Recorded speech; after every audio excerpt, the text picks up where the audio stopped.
Honorable members, Madam Speaker.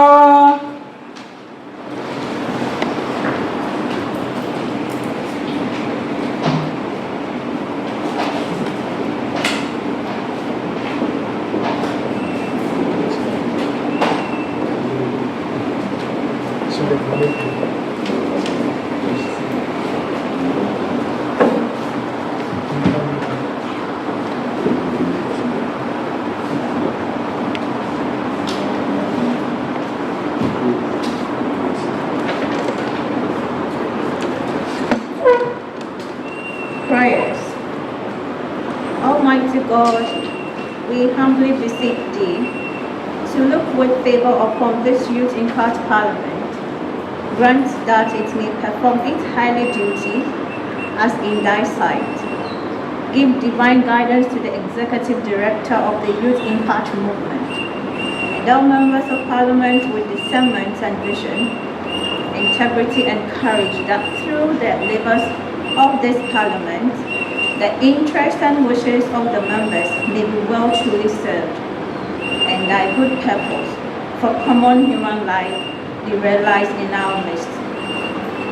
O God, grant us a vision for Parliament, fair and it might be, a fraternity of righteousness, where none shall wrong his neighbor, a fraternity of plenty, where evil and poverty shall be done away with, a fraternity of brotherhood, where all success shall be founded on service, and honor shall be given to the deserving, a fraternity of peace, where Parliament shall rest on the will of its members, and the love for the common good.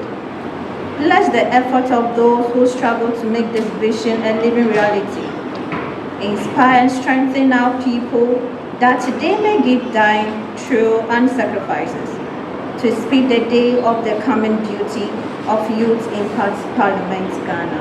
Amen. Honorable members, please resume your seat.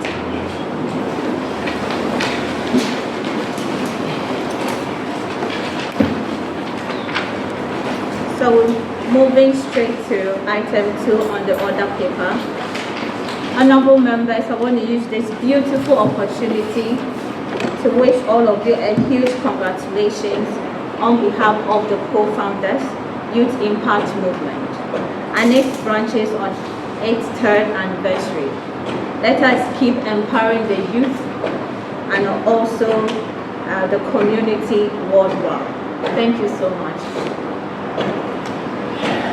Today happened to be another wonderful and exciting sitting for us. We're moving straight to item 3 on the order paper, communication from Speaker. Honorable members, okay, I think I want to rise, but when I rise, I'll be too tall. I know that I'm very, very tall, so I would want to sit with your permission, so I would still sit and then give the communication from the Speaker. So I want to use this opportunity to address this House on the motion to adopt the whole Youth Wellbeing Index Report 2023, compiled by the esteemed Mode 8 Foundation. The report stands as a testament to our commitment to understanding and addressing the well-being of our youth, who are the cornerstone of the nation's future. The Youth Wellbeing Index Report 2023 is not just a collection of statistics.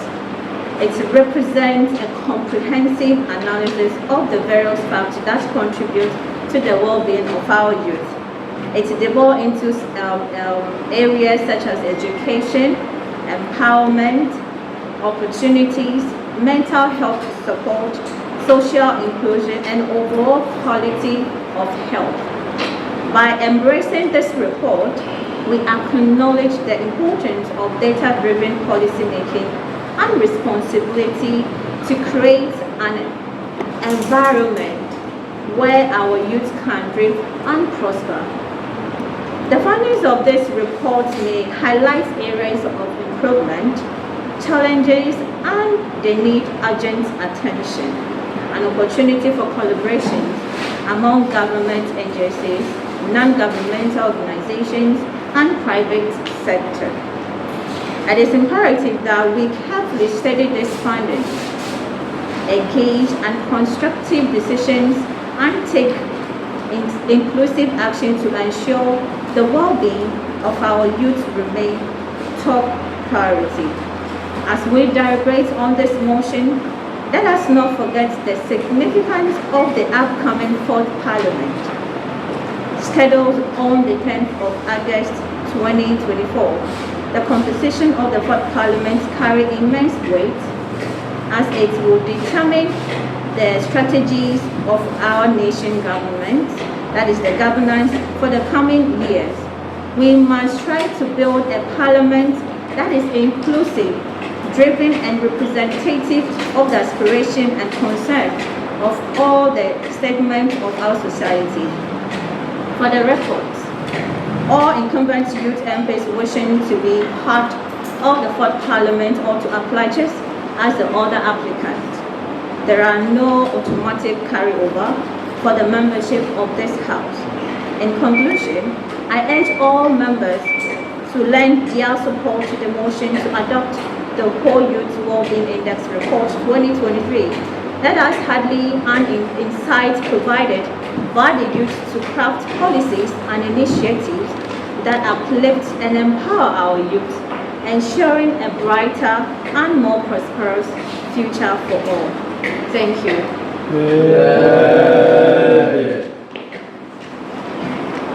Honorable members, at this juncture, we're moving straight to item 4 of the order of paper. Today, we want to do our very best to make sure that we move according to time.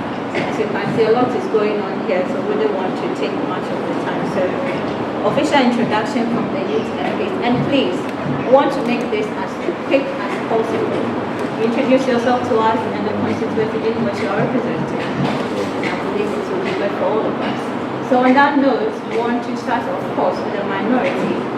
So they should kindly start with us, and please, let it go accordingly, line by line. Don't start from the back, come from the front, that so kindly do that for us. On that note, minority, kindly start with an introduction. Thank you.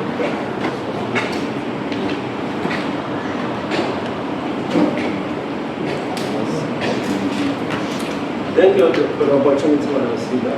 Madam Speaker, I respond to Adam Usman, DMP for Ashaima. Madam Speaker, I'm looking at the argument for today. I don't think we are seated based on purpose.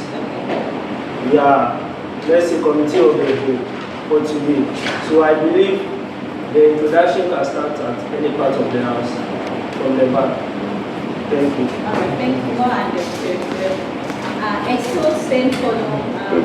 Whether I start from here or it starts from here, whoever wants to start can do, but let's make sure that it goes accordingly. If you want to start from here, it should still continue like that. I hope you're okay.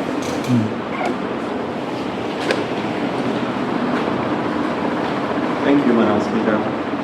My name is George Junior Ogbe, Youth MP for Foreign, Chairperson for the Committee.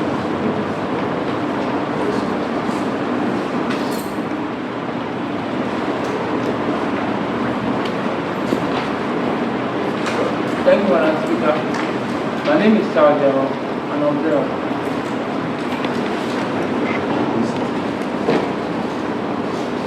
Thank you, Madam Speaker. My name is Edem Charles, Youth MP for Constituency. Thank you, Madam Speaker. My name is Harrison, the Youth MP for Coast Central. Once again, let me welcome my incoming MP for Coast Central to be our honorable guest in the house. I can miss this great day, though I'm not feeling to go. I have to write it down because he will be with us today. You are welcome once again, my incoming MP. I'm the chief officer of the youth movement as well, and the chairperson for Special Budget Committee. You're welcome once again. Thank you. Madam Speaker, thank you very much for the opportunity. I am all for Maxim and we thank you for having that conversation. And I wish to see the opportunity to welcome our MP elects on the second Constituency. I also like to see the opportunity to go into honorable second to yes, after the situation that you can actually go to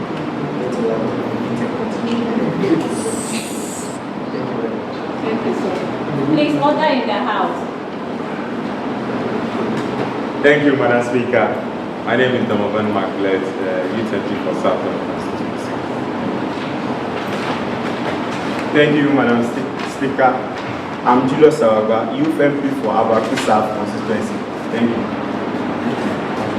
Thank you, Madam Speaker. My name is Enoch Suluji, the second Deputy Speaker and also MP for Sege Constituency. Thank you. Thank you, Madam Speaker. I'm Julius Mensa, an observer. Thank you, Madam Speaker in the House. I'm Roger Ayabuzombo. I'm Youth MP for Southern. My name is Kpotosu, the youth member of Parliament from Kandu Constituency. Thank you.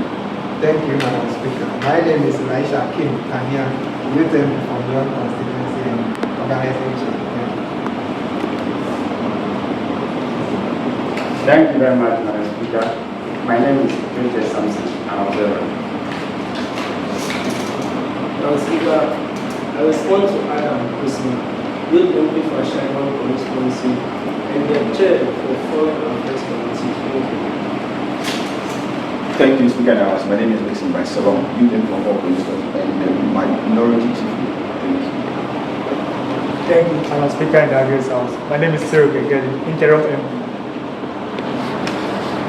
Thank you very much, Madam Speaker, for the opportunity. I'm Hubert Abahode, Youth MP for Akachi North Constituency, and also the Minority Leader for the Parliament, and also the Chairperson for Intelligence Committee. Thank you very much, Madam Speaker. The name Robert Fiaun, MP for the lovely people of Karachi Constituency, and then the Chairperson and Judicial Affairs of this House. Thank you.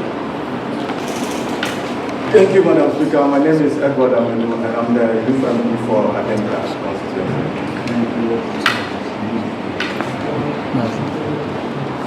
Okay, so thank you so much for that brief and precise introduction. It means that gradually, day in and day out, we are learning, and that's a beautiful thing. So on this note, we're moving straight to item 5 of the order of paper. At this moment, I'll call on the interim MP to give us the business.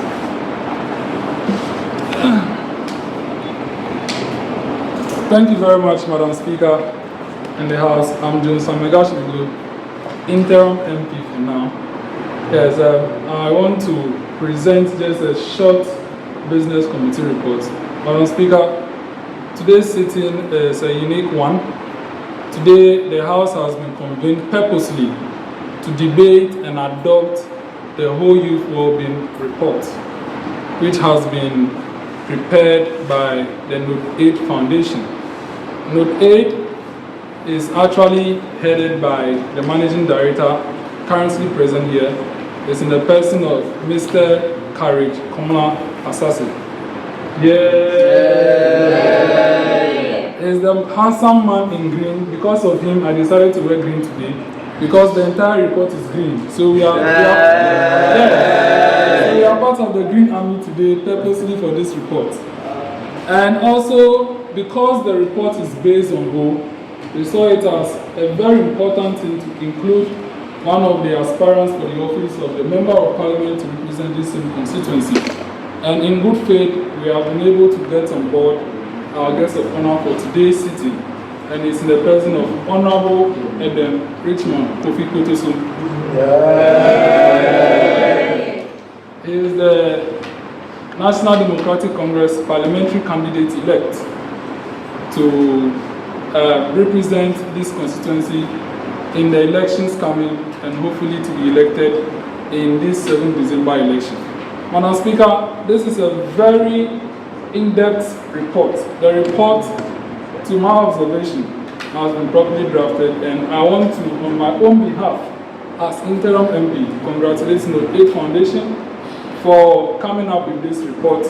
And as we have the attention of the Managing Director, hopefully he'll take us through the report for us to understand the entire report, for us to appreciate the work being done in producing this report.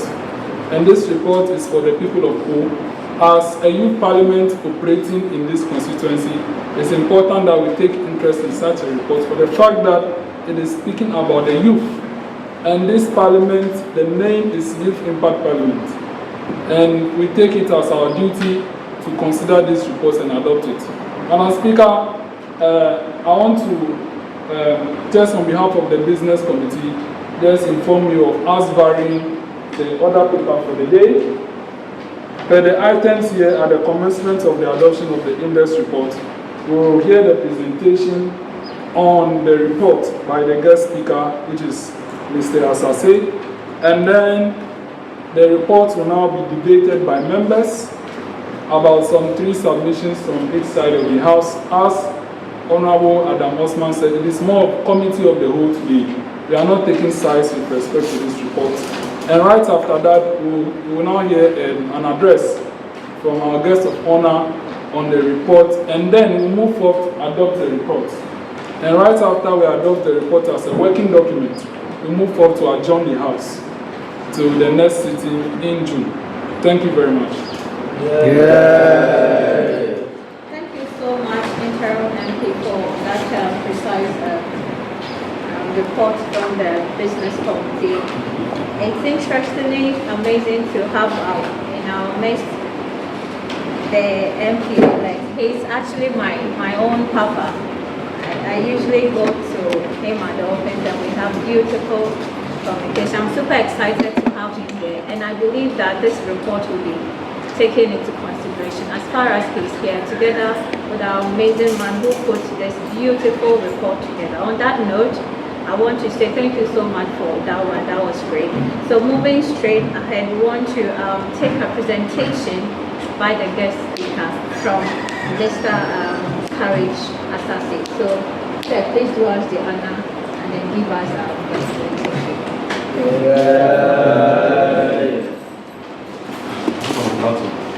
Yes.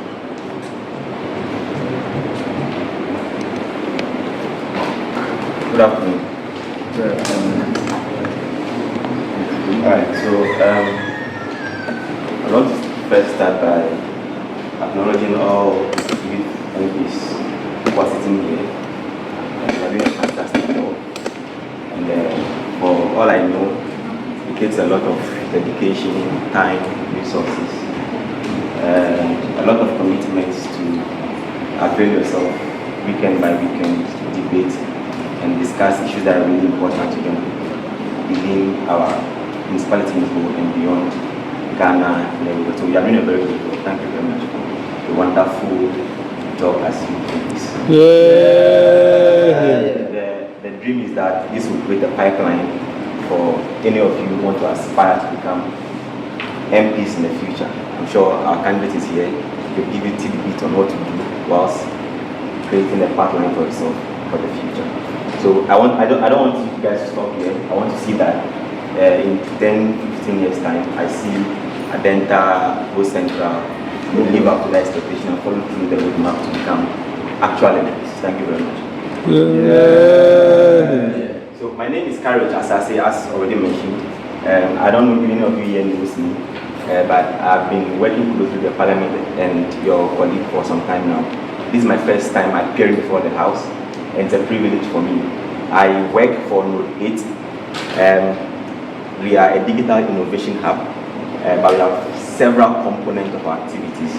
And a part of the component of what we do is what birthed this report called the Wellbeing report.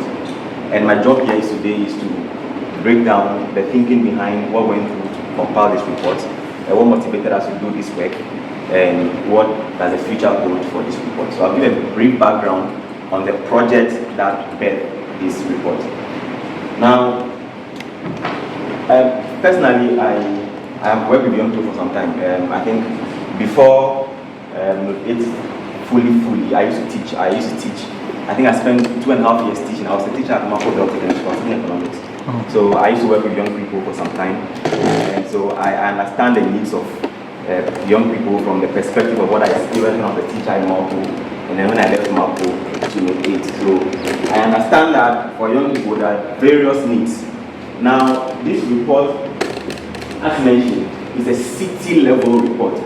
So in Ghana, we have several class systems of cities, and we all know that we have one first-tier city, which is the most popular one in Ghana. Anybody can tell me first-tier cities? Accra. So Accra is a first-tier city. Kumasi is a first-tier city. Tamale Kano is not a first-tier city. Tamale is a second-tier city. Yes. Now, what happened was that this project was designed for what we call second-tier cities, right?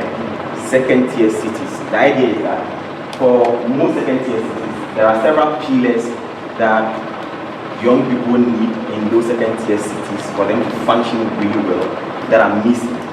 And there was a private organization that felt it wise that let's identify second-tier cities in Ghana. What are the key elements that are missing? What can we bring to solve some of the challenges in those second-tier cities? And so that's what we call the Healthy Cities for Adolescents program. So I'm beginning my presentation, so I want to take notes of where I'm starting from. So that better we call the Healthy Cities for Adolescents program. So this program is a global program, and in Ghana, 2 cities were selected: Sunyani, which is a second-tier city, and another second-tier cities. You get it right now? You get it now? So 2 second-tier cities in Ghana were selected to implement this project. Now in Ghana, there are 2 countries to implement this project: Senegal and Ghana. And then in South America, you have Colombia and Ecuador. We have India, and then we have one other country. So 6 countries globally implementing this program. And in Ghana, I mentioned that Ho and Sunyani. Now, we are Node 8 is a private entity whose focus is a bit more biased toward digital.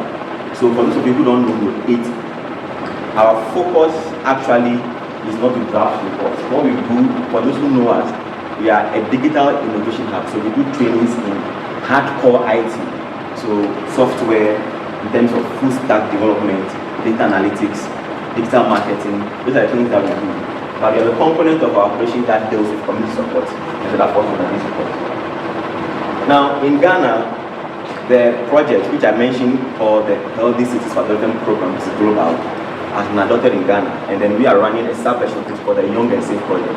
Now I mentioned that we are a private entity, and so we needed certain key elements of stakeholders whose mandate align with young people, right? And so we needed to form a consortium to be able to implement the project. A consortium means that 1 or 2 or 3 entities coming together to have one common aim, to be able to put together a compelling narrative and implement a particular project. So in Go, we brought together 3 entities in addition to Node 8 to form the consortium. So when we come to Go, we believe that the single most important entity that represents government in terms of operations and policy is Assembly. So the HMA is the first member of the consortium that is implementing this project. And then we consider the Ghana Education Service. Because it's a young people project, we know that for young people, over 70% of people who will be able to encounter would have been in school. And GES is the entity that regulates, I'm sure, secondary and junior high school education in Ghana. So GES is part of the consortium, the Municipal Education GES. And then we have one other entity called Lab Aid Foundation, who is they operate more like an NGO, and they form the final jigsaw of the consortium, Node 8 as the consortium lead. So that is the brief background on what we're doing so far on the program called the Healthy Cities for Adolescents program and the Young and Safe project that bed in particular report. Now, when we began writing this report, the first key thing we noticed was that there was no index database that we can benchmark our findings on. So when you say you are writing a concept note to a project, right? And you say 100 young people in Go are pregnant between the ages of X, Y, Z. Now, if you Google that online, there is no repository that you can get verified data to back your claim. Now, you can write to the data unit or assembly or statistical service or Ghana Aids Commission, but those are just DEX reports. So they've done a particular report around a particular enclave within the town, and so even if they give you that data, you are not so sure if that can validate at the city level data. So there are several things we needed to validate, and we're not getting a lot of baseline data to make sure that whatever we put out there becomes truthful, verifiable data that we can use for whatever we need them to do. So it was during the process of doing that that we realized that no, if this is the case, because we work with statistical service, assembly, GES, several organizations. Now, I'm not saying that we didn't get any form of data at all. We got data, but it is not a benchmark data that we can adopt and say this is still good data. Do you get it? Okay. So it was during the process that we realized that if that being the case, then it becomes important for us to do a research on the status of well-being of young people within the city. And it is that process that gave us the whole youth well-being report. And this forms what we call now the benchmark data that any other organization that wants to do anything research projects and wants to benchmark their findings with a particular minimum data, these reports are available for you. So it's open source. When you go online, you can get it. You can use it for your research. You want to quote whatever project you're working on, need data, you can find this and quote it. So that's the brief history or narration and the journey that gave birth to this particular report. Yeah. So when we're doing the research for the report, we look at certain key indicators. Now, the fact of the matter is that the project has a focus, and the focus is for young people being able to live and sustain themselves within the city. So our focus is on education, need for play, security, civic engagement, sexual health, productive health, cyber hygiene. So those were the key things that we were looking at.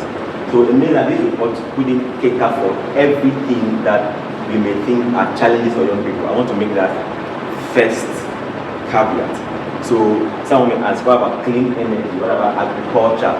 What about manufacturing, automobile? There are a lot of things that we can say are important, right?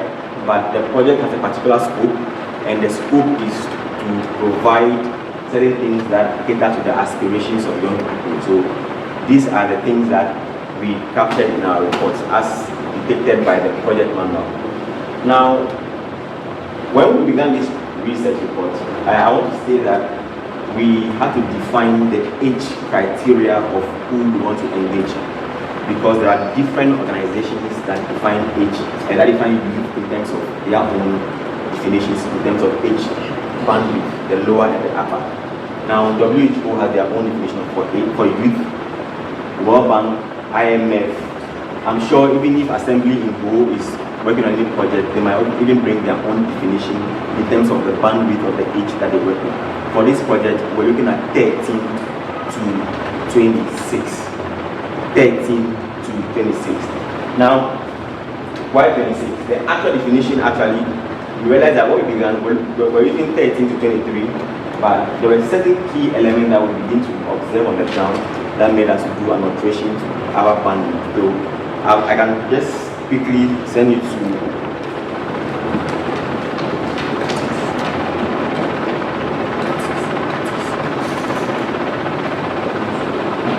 so there's a portion where we mentioned who's a youth, and in this session we are saying that the Commonwealth define youth as people in the age of 15 to 29. We have the International Labour Organization, we have World Bank, we have African Union Commission, we have European Union. So all these entities have their own determination for what constitutes a youth in terms of age participation. I know certain times we even say that those who are even 40 years are youth, they are young in heart, right? But there's a criteria we use to define age, and for this project, we're defining age according to what we felt that the project requirements gives us between the age of 13 to 26. Now, the second question is, what exactly will be our dimensions? What are we looking for? And what will be our sub-dimensions? And what are the indicators? Simple research. I'm sure, if not everyone, most of us here probably might have finished our first degree, and that means that we have done some level of research, or we might have studied some research methods somewhere in our universities. Now, there are certain key things that you are supposed to do when you are writing your research. And the first thing is that every research has to have an indicator. What exactly are you going to research on? So your indicator, the sub-indicators, and then the things that you are looking for. So for our document, we have our dimensions. We have 1, 2, 3, 4, 5 dimensions. The first dimension is that we want to gauge the community and civic participation of young people. So when you take, for example, we want to understand how do young people avail themselves to engage in issues of communal conversation. Maybe if assembly is doing a budget review, will you find any normal 18, 20-year-old that may want to just walk in and sit down and understand what the assembly is talking about in terms of budget for the year? If assembly wants to organize town hall meetings, do we get young people who just come in to understand what's happening? So that's community and civic participation. The other thing is that how are young people excited to instigate demonstrations, to request for things that they think are lacking in town. So for example, we have a bridge in Bo that has been repaired for some time now, which is not, to my opinion, it's not the best shape of engineering work. So is anybody entitled or is anybody interested to make a course and say, no, this is a repaired bridge which we claim was finalized, but we can request for more action. So let's picket and let's call for whoever's in charge. Is it the assembly, engineering unit? Can we demand for more action? We realize that there are those things and civic and community engagement that we indicated here. Second is economic opportunities. So you take over the city. You want to understand what are the realities on the ground. Is Bo a city that caters for employment opportunities for young people when they grow up? When we are done with, let's say you're a typical Bo person, you went to school. For example, I'm a typical Bo person, right? I was born here. I was born in Bo. I'm from Bo domain. I was born in Bo Municipal Hospital, right? I stayed in Bo. I schooled in Bo for some time. I went to Bo Poly Technical Basic School. That's why I left JHS. I went to JHS in Pando Secondary School, and I went to K University. And I came back to Accra, and I came back to Bo to teach for some time. Now I'm in Bo. Now, if you take a typical Bo boy like me, who is from Bo, whose parents are from here, who spend all their lives in Bo, what are the chances that if you're born through the system and you're ready for a job, there are any avenues that can absorb you into the system? So we capture those things under economic indicators. Second point. Now the third point is education. Do we have a lot of avenues that people can get educated on? Then the fourth one is health. The final one is safety and equity. So these are the 5 dimensions on which we peg our findings. Now, what are the sub-dimensions? When you take community and civic participation, we have 3 sub-dimensions: community engagement, governance and leadership, advocacy. Now, let me start from the down, advocacy. For example, we know that, at least for those who have been in Bo for a very long time, more than 20 years, we know that when I was in JHS, we know that they began building a library of a sort for the town. That was like 17 years ago. I'm not so sure if the library is fully functional and people can use that library, right? So the third point is advocacy. So what can we do? Is Bo a city where young people are interested to advocate and say, no, we have a library that is sitting on the bush for over 18 years. What exactly is the end game? Are we advocating? Do we get people talking about issues like that? We want to understand. So that's another sub-indicator. Then we have governance and leadership. Now, do you think that an average young person, probably who is in Filpapo, Jesus3, knows the name of the MC is it widespread? Do you think that people in this city, young people, are interested? Do they even know the name of the current MP or even the incoming one, or whoever that will take over from the current one? Do you think that young people are interested to know those things? Do you think that when you come to the assembly level elections, the unit committee and all the other ones, do you think that you can get a 20-year, 21-year-old person who is contesting to be elected, or is only reserved for a particular class of people? So these are the sub-dimensions under community and civic engagement. Now, let's come to economic opportunities. Employability simply means that the avenues that are available to absorb people in terms of jobs. So you have skills. If you have the skill, you have an avenue to match up. That's employability.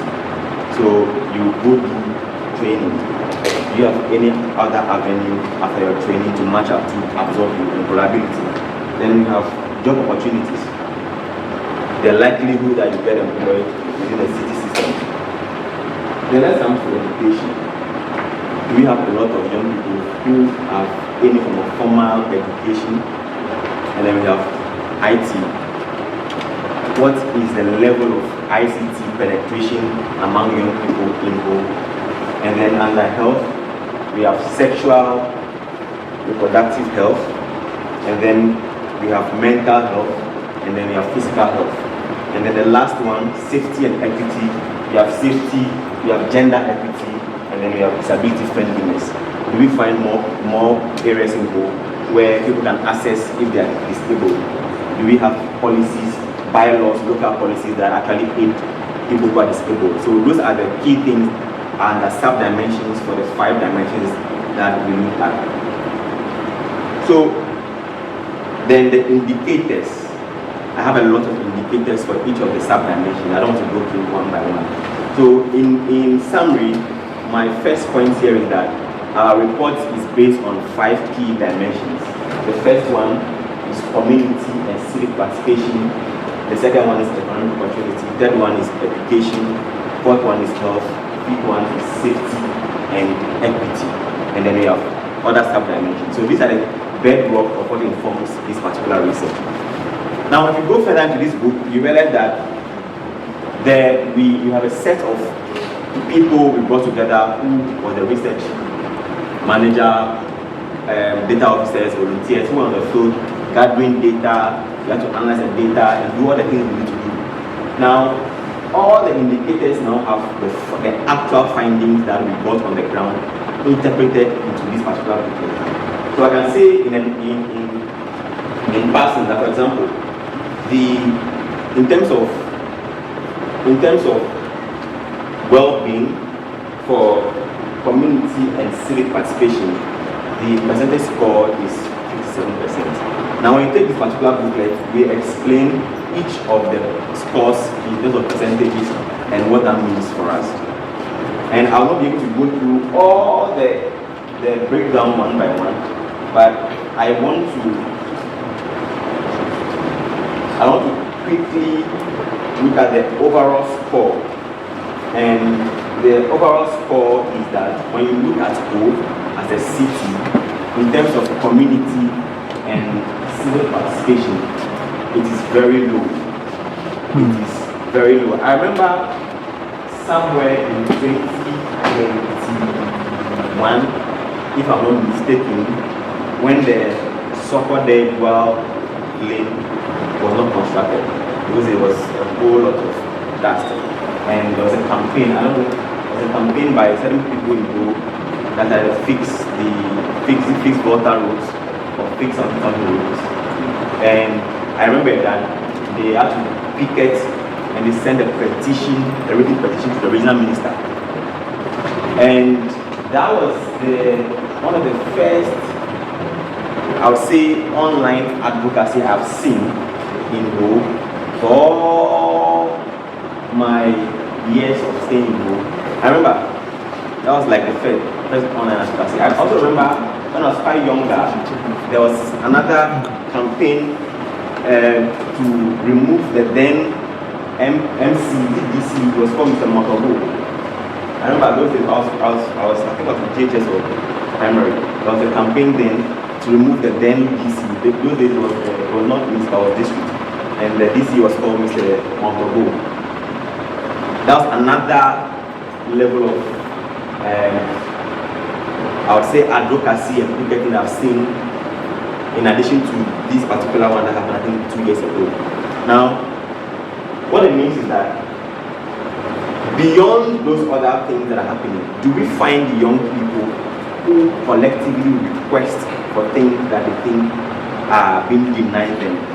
Now, one of the things that we realize when we're working on this project in other countries, most of the big developed countries like Europe, people have the free will to advocate and request for things if they feel that whoever's in charge, be it government or local government, is not delivering on their mandate. And it is ingrained in the fabric of their society's DNA. For example, if you need to picket, you don't need one person. There's no power grant to one person to give you a report and say you are allowed to. Can I know that if you want to picket, the police is supposed to, you have to notify the police to give you. That's not the law though, but that's the practice. Now we know that in Ghana it's very difficult. So the findings here that states that we're not getting a lot of young people to do that is not necessarily a whole issue, because if you look at it nationwide, our culture does not allow us to request for things, even if we know that our legs are bending, we would rather endure than take a stand. You get me? So that's the first stand, that's the first finding, and the finding is a bit really low. It's the lowest of all the findings in terms of civic participation. Now we move to the second one, which is economic opportunity. I'll tell you something that's interesting that we've been doing for some time. Now, what people know about it very well. Our focus to training has always been that if you turn out a lot of people into the system of skills and there's no avenue for employment, people are frustrated. You don't understand. What it means is that if you have zero skill set and you don't have a job, you comfort yourself that after all, I don't have the means to get me employed. You get me?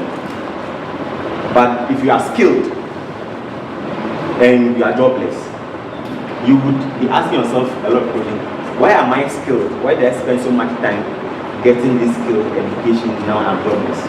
So people who are educated and do not have jobs are much more frustrated than those who do not pass through any education, because they know that this is my state. I don't have any education, so they don't have expectations. But once you graduate from university, you have an expectation. People around you expect you to move to the next stage. Your parents, immediate family.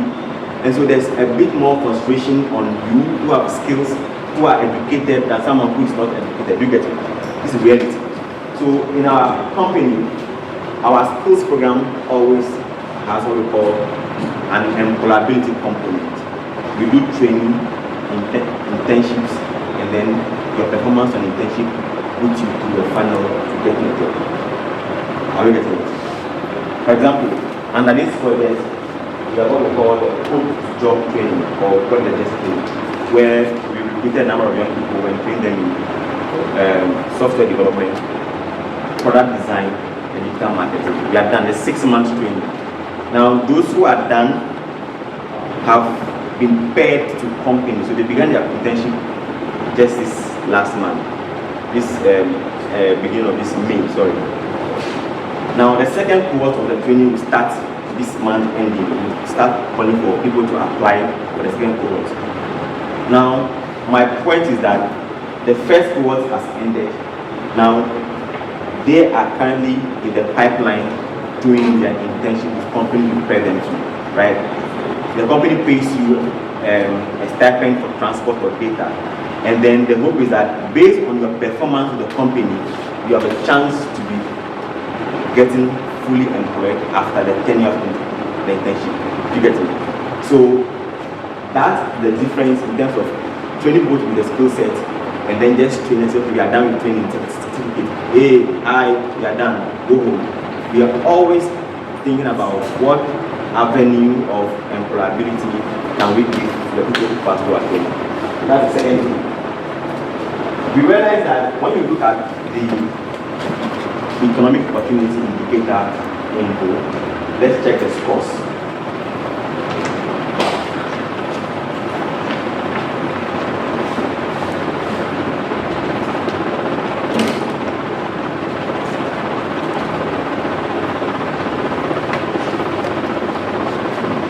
Yeah.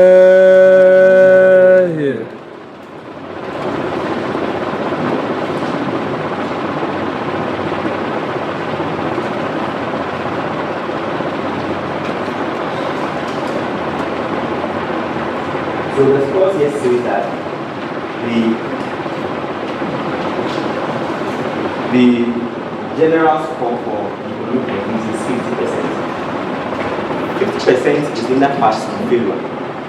I remember those days in one of the, I think the score for you not to get a receipt is like 40, right?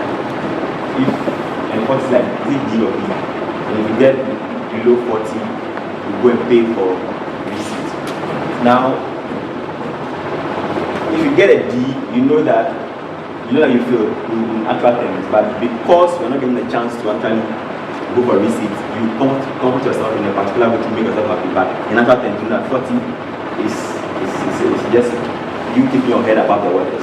So the score here indicates that when it comes to economic opportunity, it's a 50%. It means that there's no pass, nor is it a failure. You're not doing so well, but you're also not failed. The reality on the ground is that Bo has become what I think a transit town. A transit town. What it means is that the ideal for Bo would have been that Bo should become a destination, but currently it's a transit. It means that we get a lot of volume of young people coming to Bo, but are here to pass through to go to another place after school. So it's a transit town. It's not a destination for many people. So if you see someone in U-House, after 4 years time, you know the person again. Am I lying? So at that point, that 4 years is a transit period for that person to go. When the person is here, the person is contributing to the town's economic value, right? School fees, buying stuff, people are getting jobs here and there. But the ideal way for Go to grow and match up to its peers is that Go must become a destination town for many people. So that even if you are schooling in Legon, KNUST, Dakadi, there's a factory, there's a place where if you decide to live in Go, if I finish and I put an application, I can come back to Go and come and work. The current way Go is set in such a way that a lot of the avenues for employment is through government-placed agencies, right? And these days, even the government-placed agencies are done in Accra. So even if you want to get a job at GS or at Ghana East Commission, or these days, the postings are even done in Accra. So if you are here as a local person in Bo, who is from Bo, and you aspire to work at Assembly, in the days that I know, probably Assembly can recruit you locally. But these days, I don't know if someone works in Assembly among the crowd here, but I know that these days, the Assembly here cannot even recruit people locally. They have to recruit people outside. So your chances as a local person to get work in Assembly is minimal, because someone from maybe Wa, Takadi might be posted here. You get me? So there are many places where you can work in terms of job placement in Go, very, very minimal. Now, the private entities in Go is also not really competitive. They don't pay really well, and there are very few avenues. Someone can give you someone else and that's my career for a month. Take it or leave it as a private firm. You're a second to someone. Some people pay as low as 300, 450.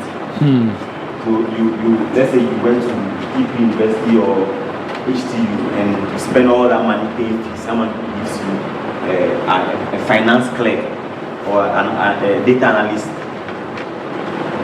And then for a local savings and loans company, and then you say your salary is 800 Ghana cedis.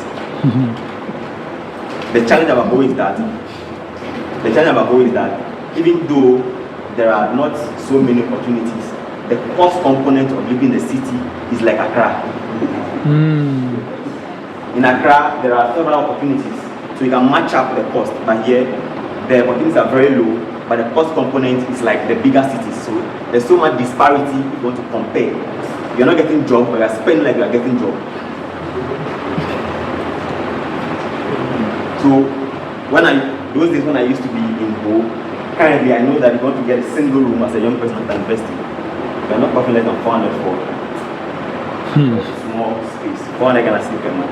And the landlord will take not less than 1 year, right? Yes. Ideally, if you compare the economic indicators in Ho, it should be like 150 Ghana cedis. Right? So it's a 50-50. We are not passing, we are not failing, we are just keeping our head on the waters to be afloat. So I mentioned that Ho itself has become a transit town, but not a destination for many people. It means that if I'm not lying, for many of us who are in this room today, if I give it 3 years, I will not see you in this town again. Am I lying? It's true, right? So that is it a reality or is fictional? It's a report lying. Are we lying in the report?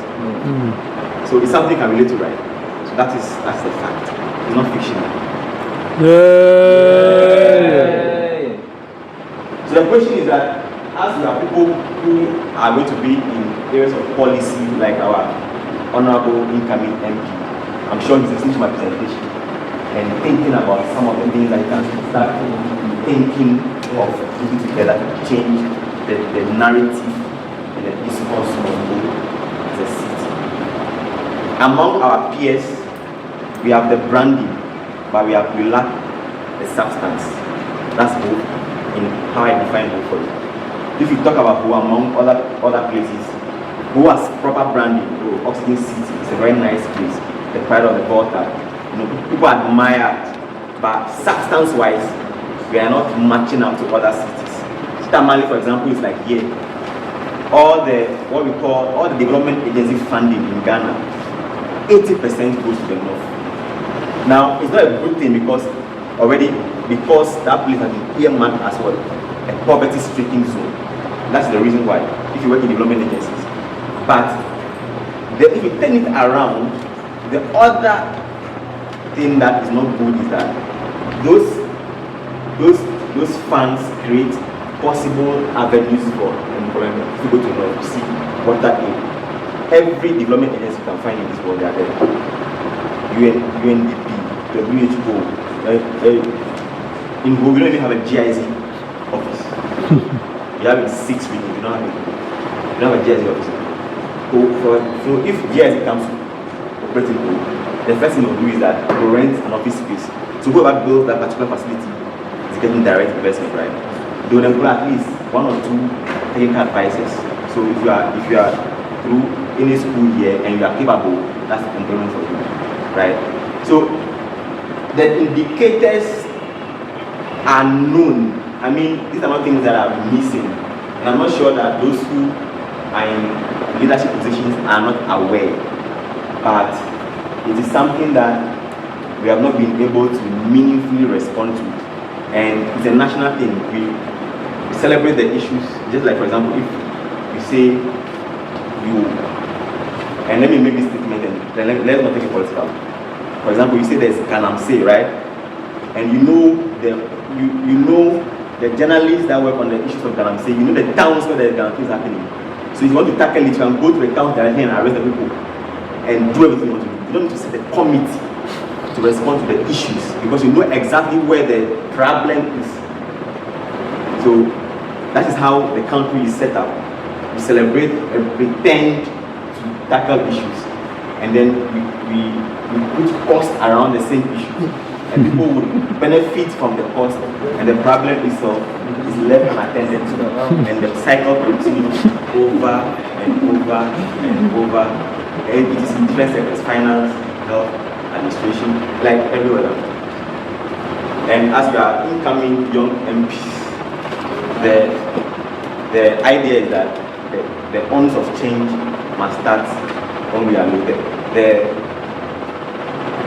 the rumor these days that the young people are even much more scarier than the old ones.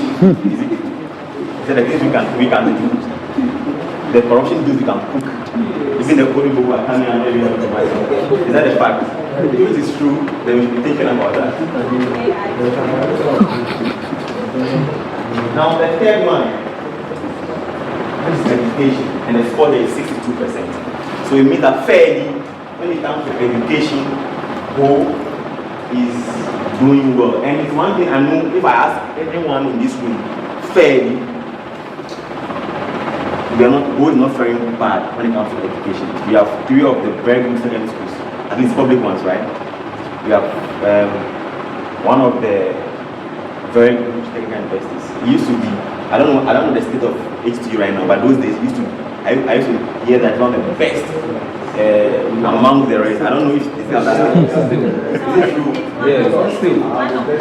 It's one of them.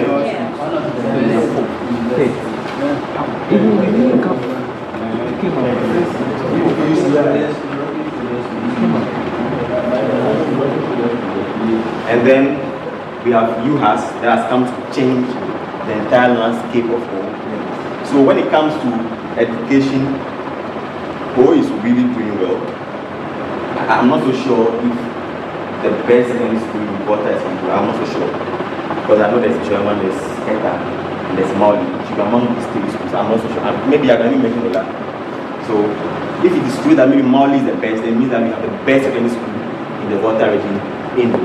We have a very good university that can compete in terms of health-wise with all the other schools like Tech and Legon in UHAS. We have HTU doing really also fairly well, and then we have private schools like YIP and all the Sunrise, Wallace Academy. So in terms of educational indicators, with a 62% score and 2% score out of 100, we know that it's not an excellent record, but also not a failure. So we are within the scope where we can do better, and we may do better when it comes to the issues of education for us as a city. So it means that for any young person born in Ho, let's say you are born in Ho today and you tell us to go to any town till you are done with university, the city of Ho has what it takes to afford you to go to basic school, junior high, secondary school, and university.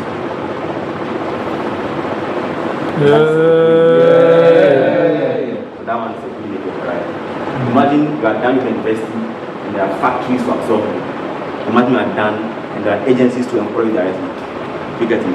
So once you are in the scope of you going through the steps to educate yourself, still in transition, right? So it goes back to my first word that Ho is becoming what? A transit city, but not what? A destination city. Let's move on to the floor. Health. Score of 67%. Now, what's the reality? Does it mean equals on the ground, or is it an exaggeration?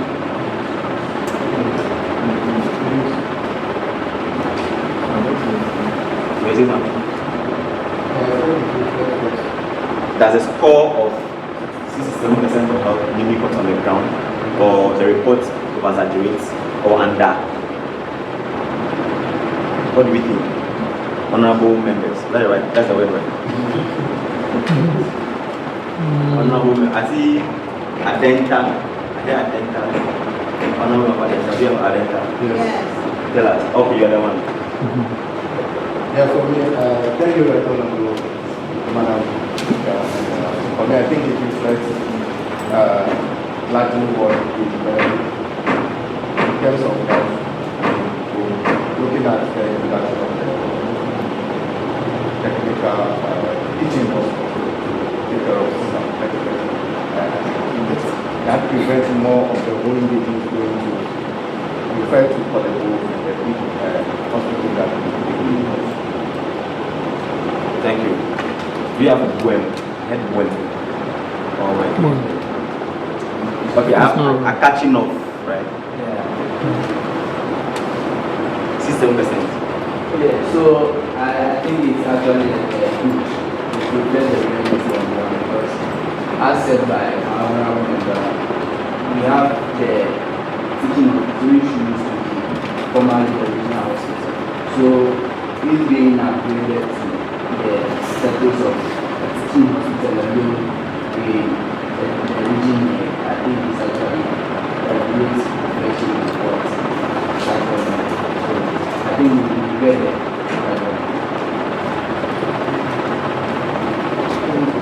My submission differs from yours. I think there's an underestimation. Underestimation? Yes. It was like 89, 90. I was expecting something around 86. 86.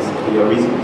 That's because if you look at the various regions, the teaching hospitals have a majority of the resources and equipment. Recently, there is even heart surgery being performed at the whole teaching hospitals. Governments are saying that we have so many sophisticated equipment to aid in treatment of certain ailments. And it's all situated in Hope. Trafalgar Hospital is actually the destination for most referrals in the Volta region. You barely get referrals from Trafalgar Teaching Hospital to Kolibu. Whatever Kolibu can do, majority can be done at the Hope Teaching Hospital. Yes, that's what I'm saying. Which process? So thank you very much. I would also say, yes, it's true that in terms of treatment of disease, we are good at that. But now when we are talking about health inequality, prevention, which is sanitation, should be taken into consideration very well. So, in terms of sanitation wise, who is not living? So what is causing the disease is much, but actually we are treating it. So the figure there is should come down soon.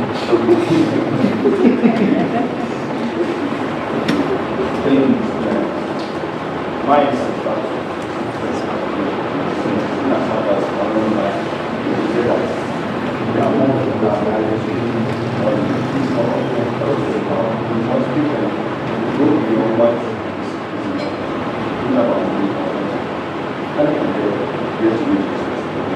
as the year goes by, that's what I want to see that the people are doing the good. That people are outside, you see where that people are, you don't see what you have to do, so that you don't even face the other things as well. I saw the whole line and so I think the community is talk about this older is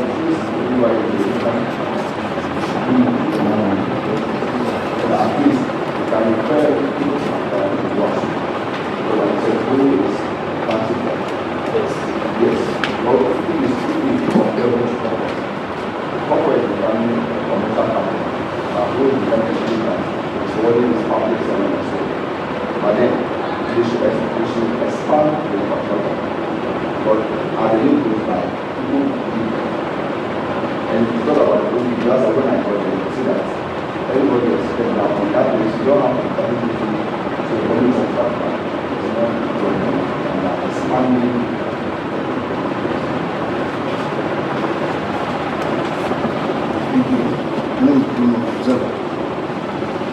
Before maybe I continue to, I want to ask a question. Per the data collector, is it about availability or accessibility? For the health? Yes. So there's accessibility, knowledge,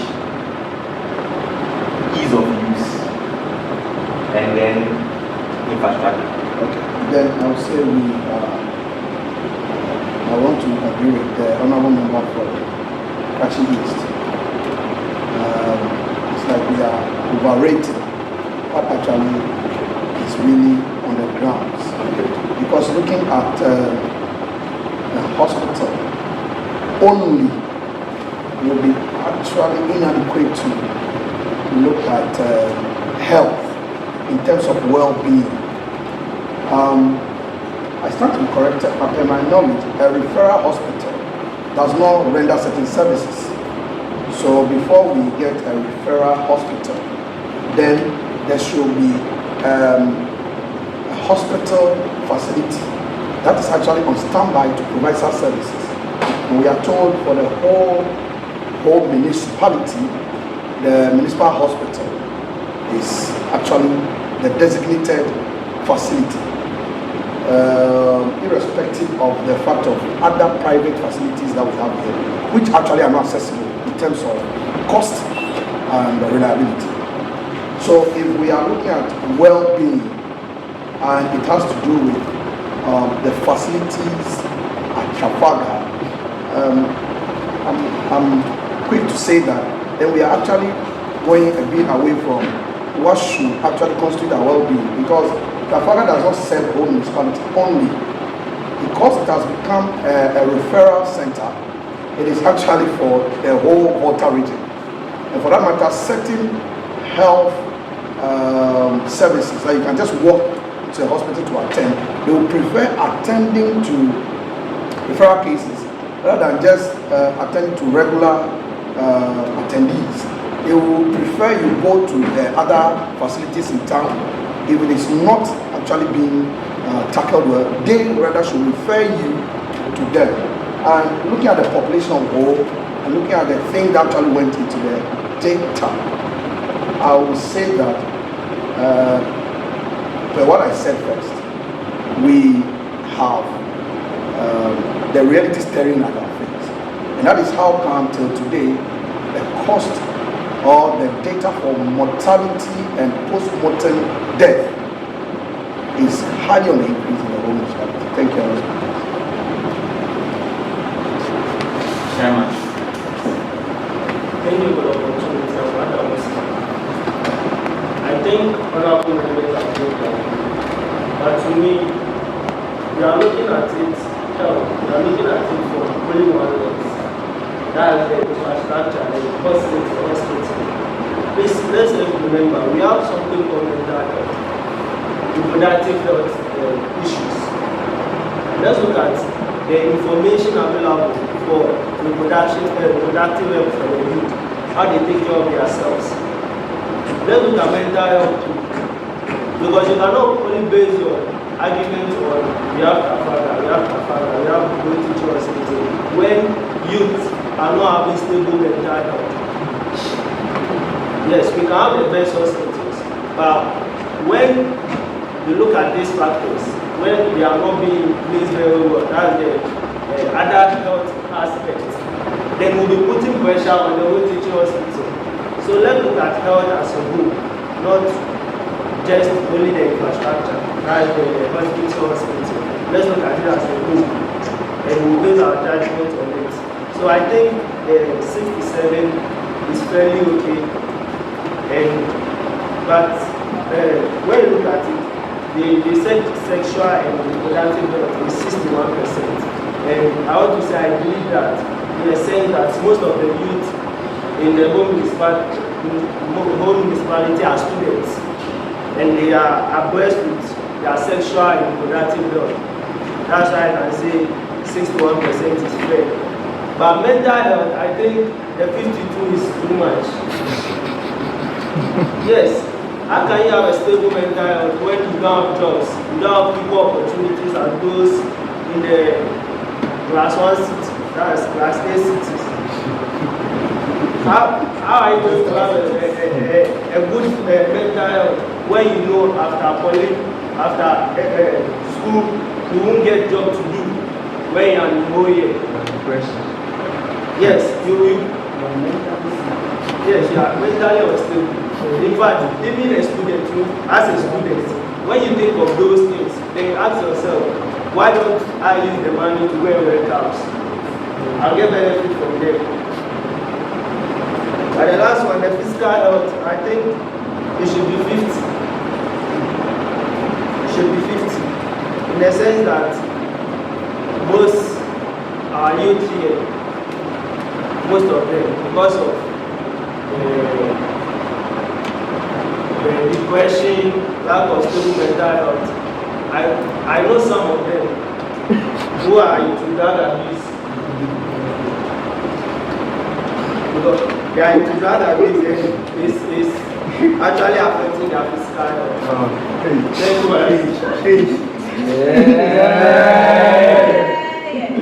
All right, so I think thank you for all that. Okay. So with respect to what you said, I don't know whether you know this is submitted to the So I want to break down that now. So last I went to the announcement, so that you have sometimes, you talk about the money, you have to say the first. Because if I don't know, go to that place, it's not the problem. That's all now.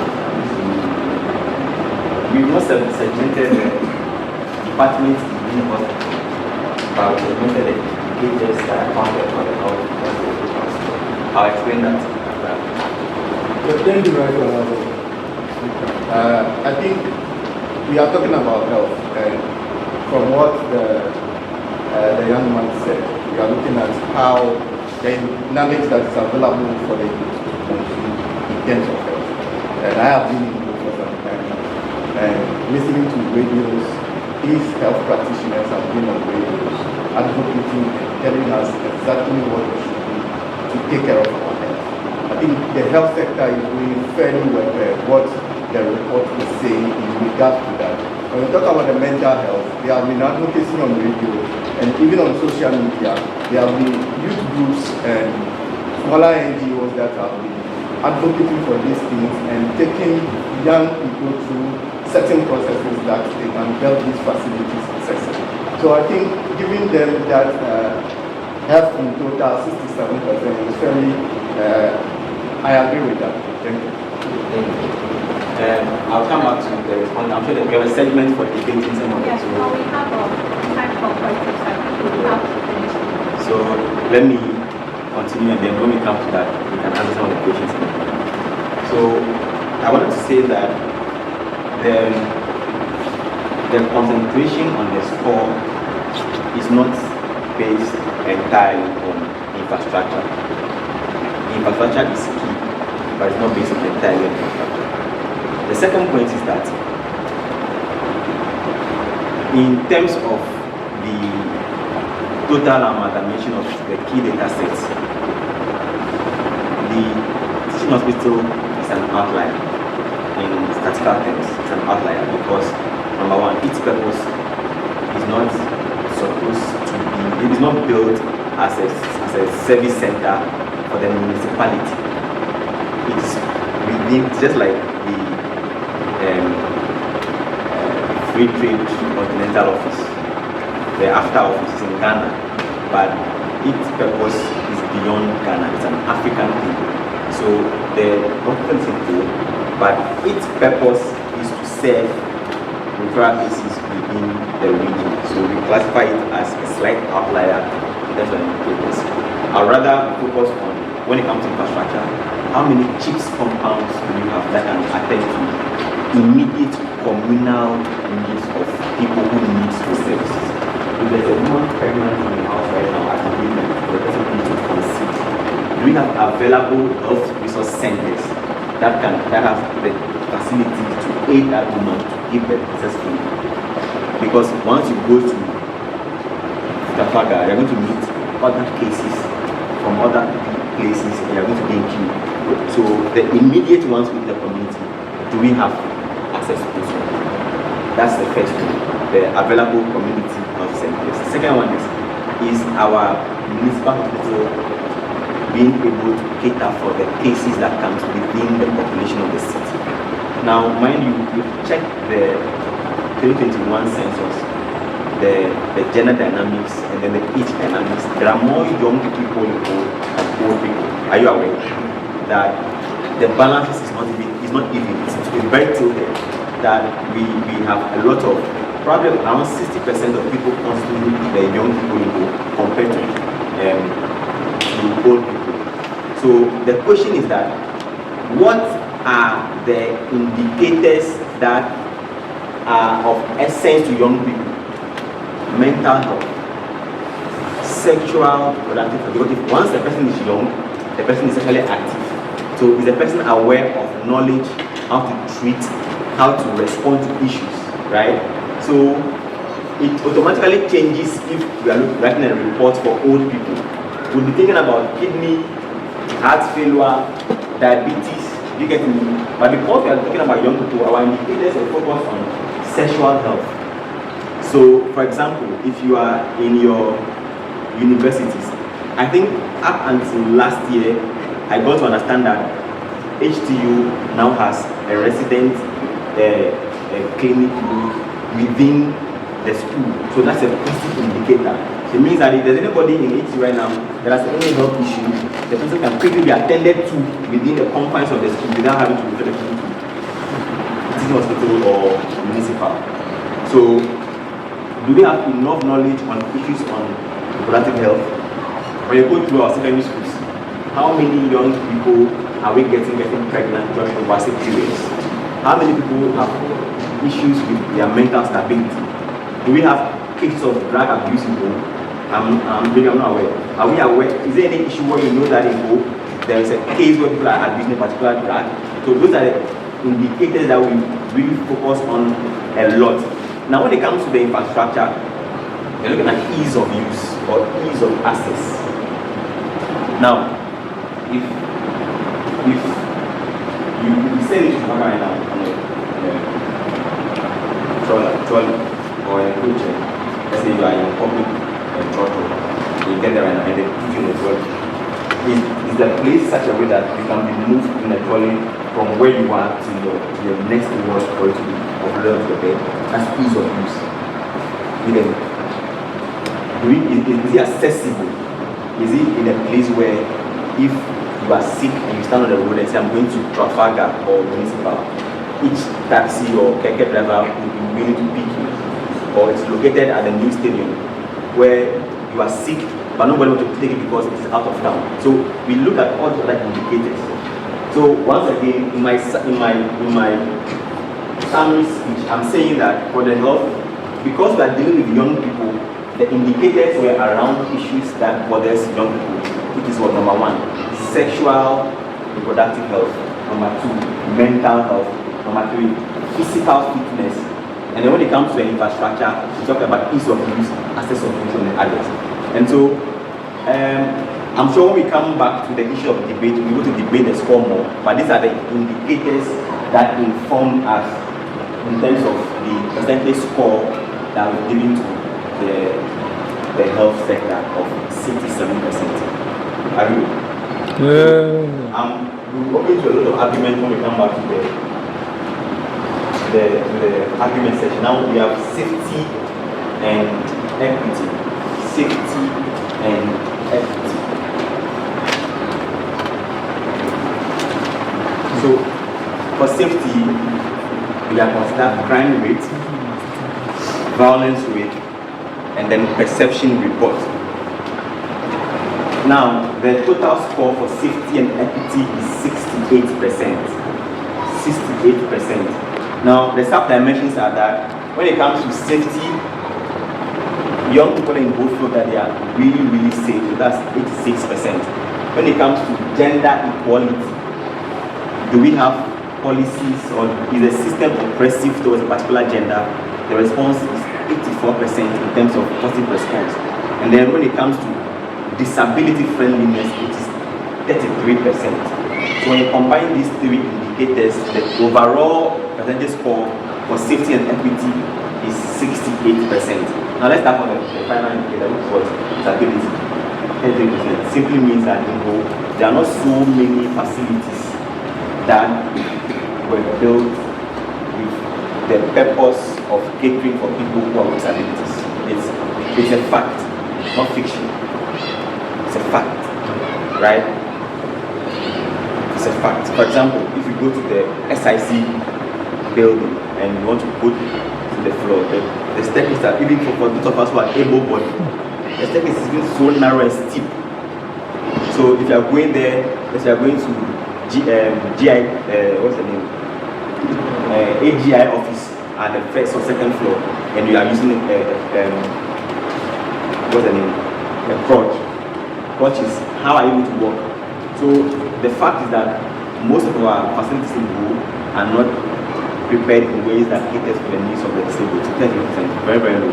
and I believe that. The other indicator is that 84% in terms of gender participation. So the young people who responded to the survey are saying that in terms of opportunities, the opportunities that are available, there are no indicators that say, okay, we are calling for people to apply to come and learn a skill set. Women are discouraged from applying. Have you heard anything like that before? Have you heard? If for anything, it's rather more effort towards encouraging more women to balance the skill, right? So it's a fair representation that 84% are saying there are no direct policies or infringement when it comes to opportunities based on gender. Now, the third one, the last one, is on safety. Safety. Now, it's 86%, which seems a very high score. Now, in terms of my personal experiences, going to the beach a bit very safe. It is no longer the case as it used to be, but it's also not really dangerous compared to other sister cities. Are you getting it? Now, was it last month or last 2 months? Someone came to steal something in my house, and we've been able to locate the person and get the person arrested. It's just communal information. You can, someone stole an iPhone. Let me tell you how it happened. So we're sleeping and the iPhone was stolen. My co-tenant's iPhone was stolen. And by the time we woke up, the iPhone, we realized that the thing was not there. And apparently the guy who stole the thing was around the area, came to survey, was listening at our gate. We saw him, but we thought it was another house that was trying to just rest. So when they wanted to find the phone, they set my iPhone quickly and then paying the iPhone to work in happiness area in terms of where the iPhone was, right? Within minutes, the iPhone left to go to Accra. So we went to the work and happiness area and then spoke to one or two people who are community. Okay, can you give us, can you volunteer information? If we are giving you X amount of money, can you give us the names of 3 people that you think are criminals in the area? And we got the names of 3 people. We arrested all 3, and one of them was a thief. Wow. Yeah. Now, what it means is that because we is communal, imagine they steal your iPhone in Agbobush. Why would you speak to that? Give me name of criminal, they'll slap you. Right? So, safety is not a straight jacket thing. It is nuanced. Because some of the things that can happen in Po, where we're able to find the iPhone because of the communal nature of the town, cannot happen if we repeat the same scenario in another city. You get me? I used to stay at my old place where I used to stay. I'm sure everybody, those of you who are in, you know Dr. Grant. Nobody knows that. Dr. Grant used to be a clinic. Dr. Grant around Holy Spirit. Holy Spirit Catholic Church, and then the school. There used to be a clinic there. And then that was where the it used to close from. That's where I was staying. So my room is there, and then the second room is those days was very fresh. So it was bound to my. So and then on that stretch there was this there's a hostel called Bob Kofi Hostel. So when you move from the right junction, you go to Bob Kofi, like 2 seconds, then you go to my house, Dr. Grant. From Dr. Grant, you go to Holy Spirit Catholic Church, the Bimbo, the teacher training school, and then the church, and then the Holy Spirit basic school itself, the yellow story building. So there was a night where a guy came to steal in the hostel, I mean the Bob hostel. So the guy came to steal a laptop, went back, deposited the iPhone in the laptop, and came back for the charger. So he stole someone's laptop. And then the government realized that I left charger. Complete set. The one I'm selling it is a wholesale product. So it's on the charger round that it was spot. Now, when this guy was caught, this guy actually did a similar crime within the same poly. Stole a UHAS student's phone, forced the girl to add her Momo code, and he withdrew all the money from the account.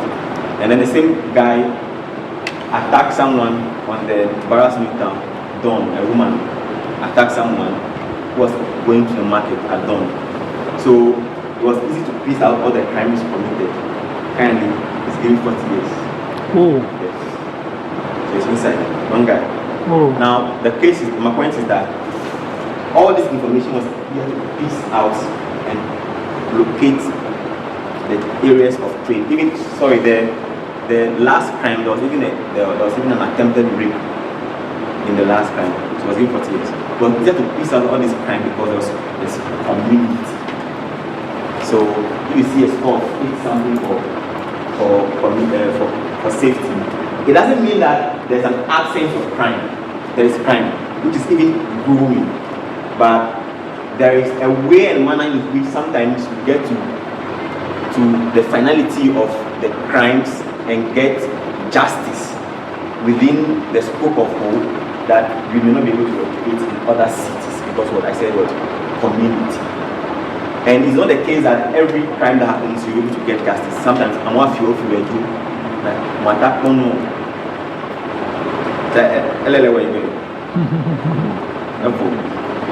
So even though I mentioned that it's something percent for crime, there's presence of crime. Crime is happening. However, there are people who feel safe within the system because we can sometimes come to finality, and also there are measures that are put in place to reduce the instance of crime. So that is for safety. Yeah. So I've spoken of 5 indicators from community and civic participation to health, to education, to safety. And I've given reasons that accounted for the score and explain sometimes in local context what is the consideration of what accounted for the scores and what we are doing. One of the indicators in the book has to do with a sub-dimension has to do with safety and need for space. Safety and need for space. Now let me speak briefly and then I will bring my lecture to close. Safety and need for space. Which is that, or I can even connect that to the physical health, which is that if you come to home as a city, there are not many places where, for example, this afternoon, imagine you are not sitting here this afternoon and you've been in your room all day watching Netflix. You want a place where you can just walk out from your room, take a book and go and sit under trees, a place where you can just have fresh air, read, just leave the screen and then the mobile phone screen. You want to have a life without screen. There's no place in the where you can just walk. It's a communal place where you can have that. Is it possible? Now, it's one of the key things that we see in developed countries. That you can walk. Their housing codes are such a way that you can do any sort of investment in any of the tallest buildings, but when it comes to communal places, you dare not convert those places to commercial places. You go to New York, see all the tallest buildings, but there are parks in between. You do early morning jogging, you go and sit down. There's no place like that in Korea. And it is part of the things that if you do as a city, it would set a purpose that our young people can benefit from. So part of this project through assembly that we are building a community park. Yeah. So if you see those who know the children's park, Rabaze, where there's crab and other guys, you see that they hope to be there. If you walk there, there's a place. We are building a community park. So the place is originally demarcated for children's park. So we want to convert that place to its rightful piece of use for children. So we are going to see basketball courts, summer hats,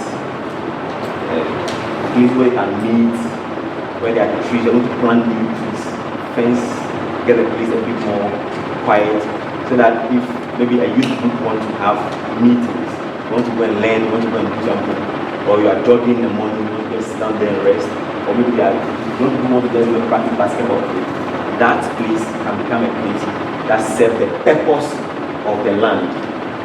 It used to be that until March this year, people occupied that space, doing scrap, painting, mechanical work, and we had to reject all the people. It wasn't easy, but as I mentioned that assembly is not a key element of the consortium. So through the assembly and the MC, the very critical role, the place is getting clear. And then by the time you are done with the project, it's a 3-year project, we will start construction after this month. So give or take 3 months time to hand over the part of assembly. So that is a legacy that we are leaving behind. We have a legacy. We design this for anybody who wants to do any project to benchmark on this document. So it's open source. I mean, you can have access to it. And then this is just one. And then we are building a pack where you can have access for their creative and open places where you can have conversations. Now, the goal is that, and I am aware that through the Ghana Gas Foundation, there is an Afro-Tef that's coming along in HTV. The goal is that, and so you realize that those are the things that make the city functional in terms of its completeness. Now, we are not there yet, but these are all small efforts that we can be doing to make the city safe. You get it? So if I'm a young person and I feel that I am talented to play football and to have an access to a place that I can play football in the night practice, tomorrow I may be able to go to Black Stars. In the past, there are very few opportunities. You have to go to stadium. I'm not even sure if the museum is even used.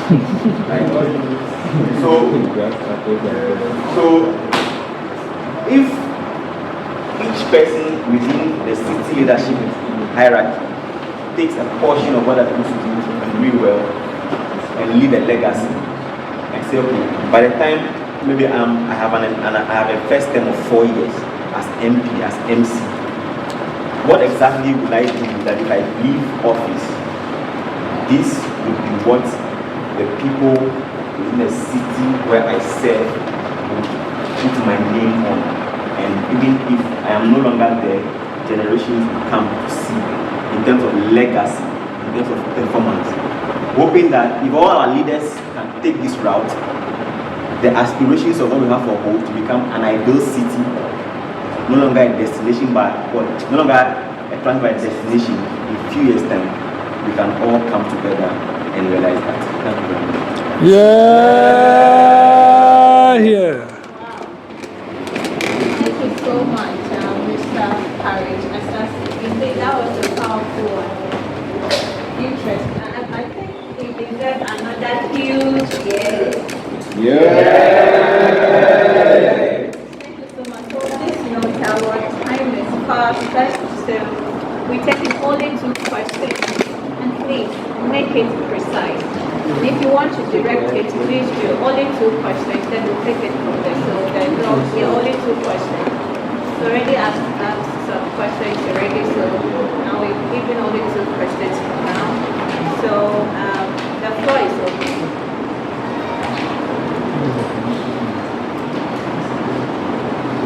If we don't have any questions, we can continue. Only 2. Okay, so Madam Speaker, I just want to use this opportunity to congratulate our brother, Courage Asase, for his presentation. My question is, I would want to know the scoring points given to the institutions, particularly under health. The rating over there is very high. So I want to know how you scored to give us that mark. Okay. The other thing that comes here, I can just answer. So Honorable Senator, only 2 questions. So Honorable Senator, Okay, thank you very much. My question boils down to that. He made mention of economic opportunities. And as we all know, go as well and go that as well. There is no pattern. Because those are the things that boost the economic activities as well. So I don't know, I'm just asking. So that in his advocacy, he's advocating about economic opportunity, because if there are more industries in the region as well, probably all these things will not happen. Just like the depression that my brother spoke about, and mental health. If I have a job, I have a stable mind. So I think the important thing is that let's look at the economic opportunities, so that at the end of the day, all of us will be fine. Thank you very much. Thank you very much, Madam Speaker, and thank you very much to Mr. Asase for your presentation. It's quite very nice. Yes. My question is, in terms of sampling, how is the sampling being done? Is it take the whole population into consideration, or just take? And also, I want you to give us some various gap on which maybe if we want to also carry a research or something, we can look at those gaps. Please. Thank you very much.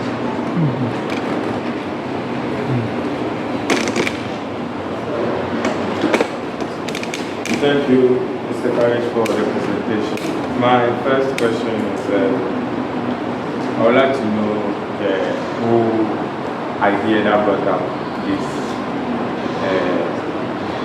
the document you brought up, the whole idea. And somebody said it's an open source document, somebody can make use of it. Now, I would like to know what are some specific drawbacks to the document of which somebody is working with it, the way to take a critical look at it.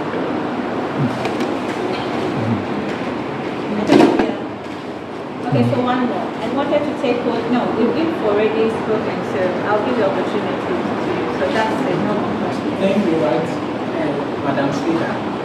I'm Elon Kosei, but the youth MP for Pango Constituency. Yes, I want to ask if the research is purposely limited and will forever be limited to all, because it's a good thing actually, and I feel it should be extended to the other districts and municipal assemblies all over Volta region. And since youth MPs are here, it's a good avenue to channel it through us, and then the good news and this good research will reach other incoming MPs, so that we'll know how to collaborate and make Volta region a great one. Thank you. Thank you so much for your questions. Mr. Courage, I know about 5 questions, so kindly answer them.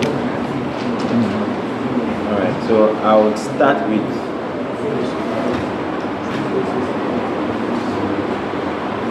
the question that talks about what informed the project and the research findings in open source, and what are the drawbacks that you can advise anybody to potentially use.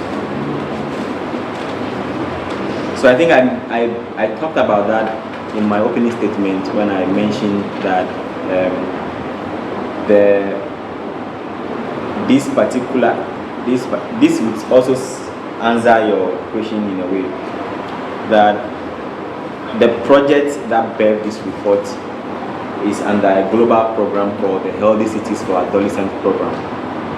And in Ghana, we are executing a project out of the program called the Young and Safe Project.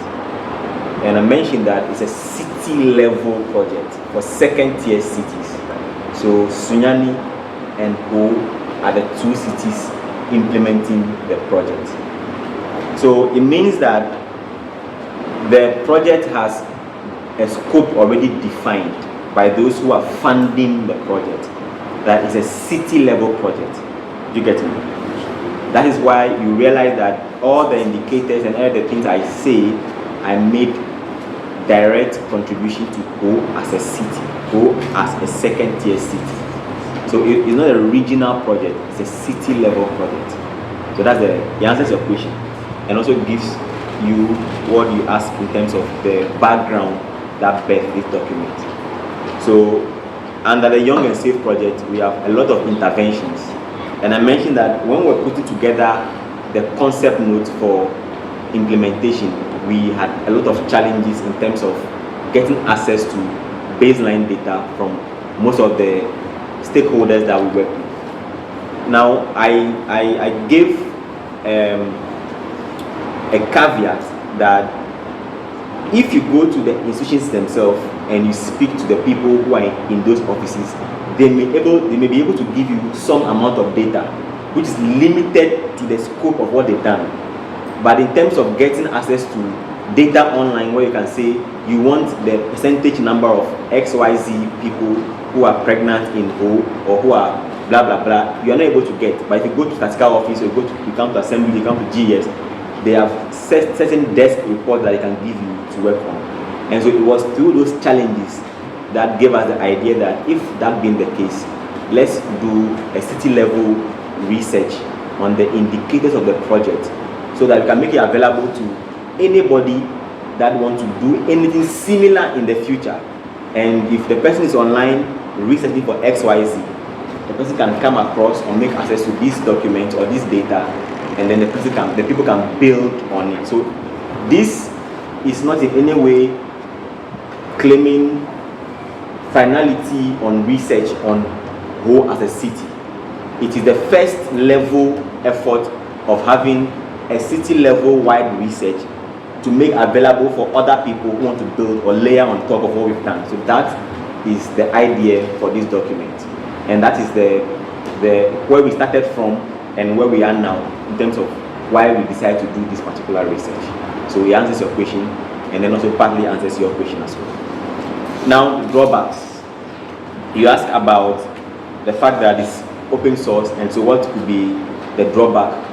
The first drawback I say is that we have not tackled everything that is of interest to young people. We haven't. So this document is not in any way a sacrosanct document that satisfy every indicator of things that young people want to be assisted with. So when you take health, when you take mental health, education, employability, those are the things that we focus on. But there are more things than just the things that we have here.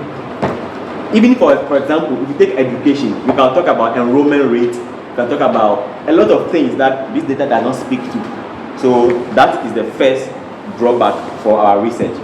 Now, our research is able to cater to some of the things that are important to the project, but does not provide totality of all the things that are of importance to young people. So that's the first drawback, right? The second drawback is that anybody that wants to rely on our data is still available or required to still check in with agencies.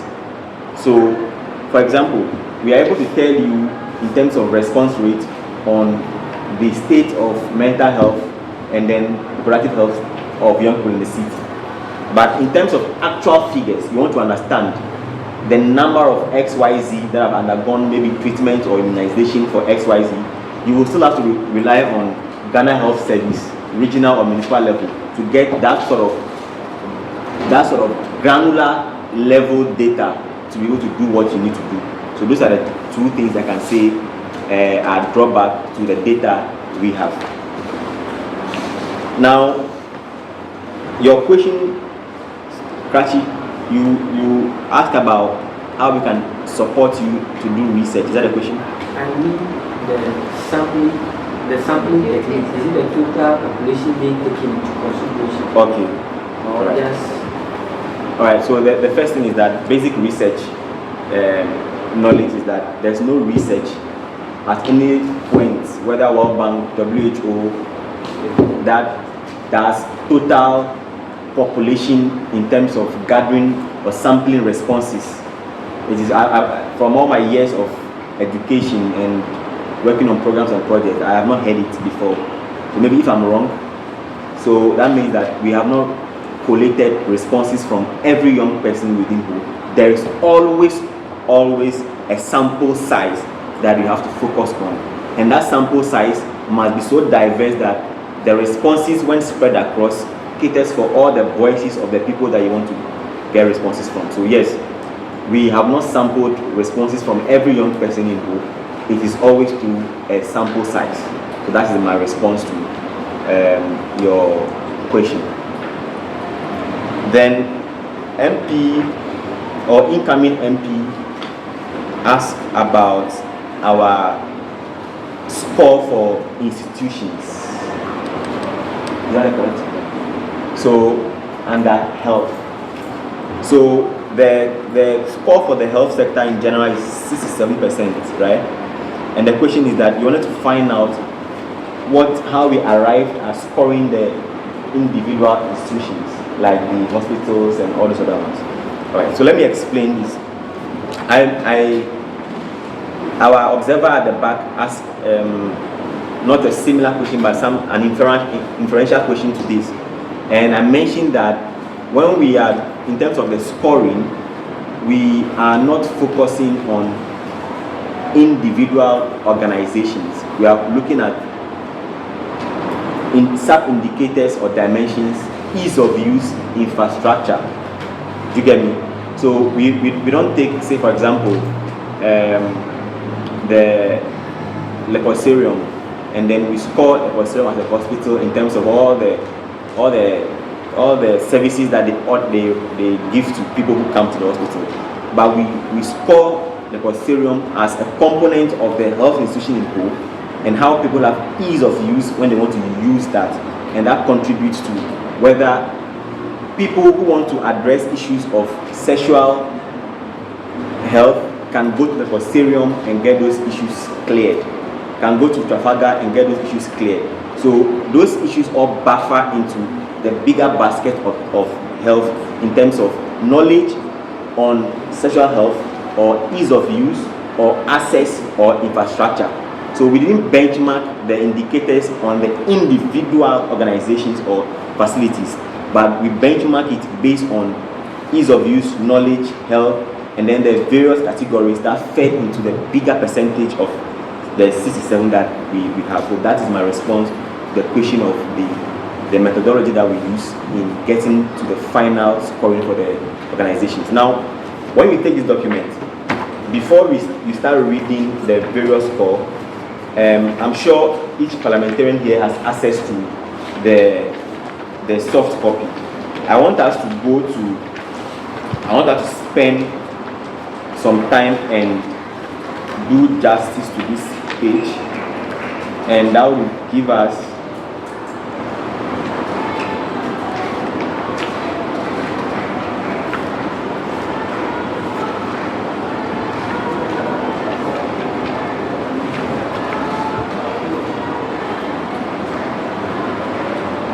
so we have what we call the methodology of measurement. It's on page 9. The methodology of measurement.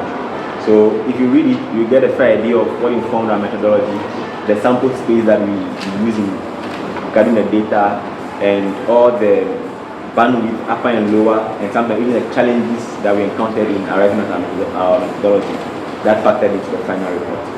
Thank you.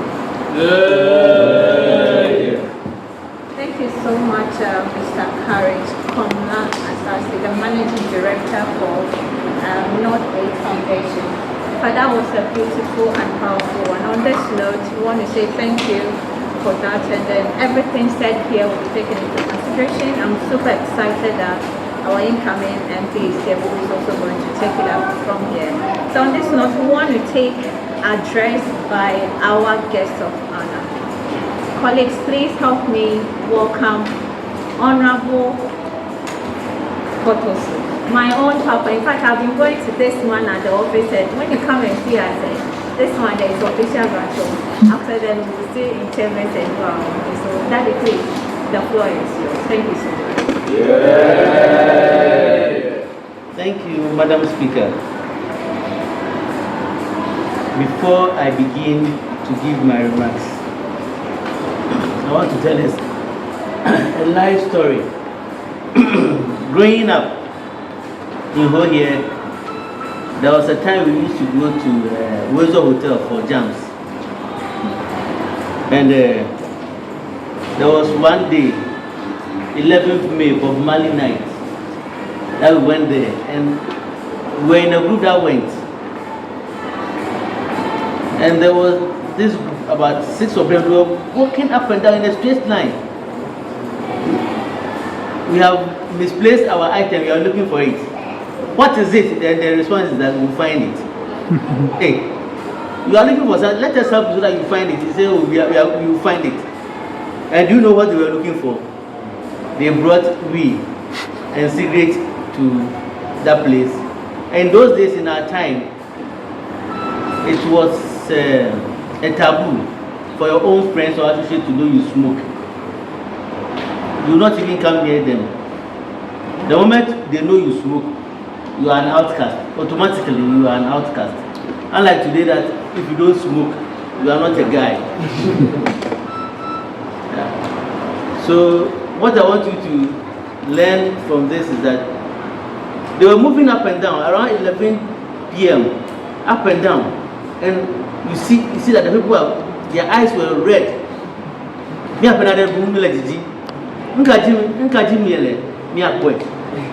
They couldn't mention that they were looking for their weed or cigarettes. All the answer they will give to you is that we will find it. Because they knew very well that if we got to know that that is what they brought, automatically that is going to be the end of friendship. Because I will not allow you to come and pour Gary into my sand. Yeah.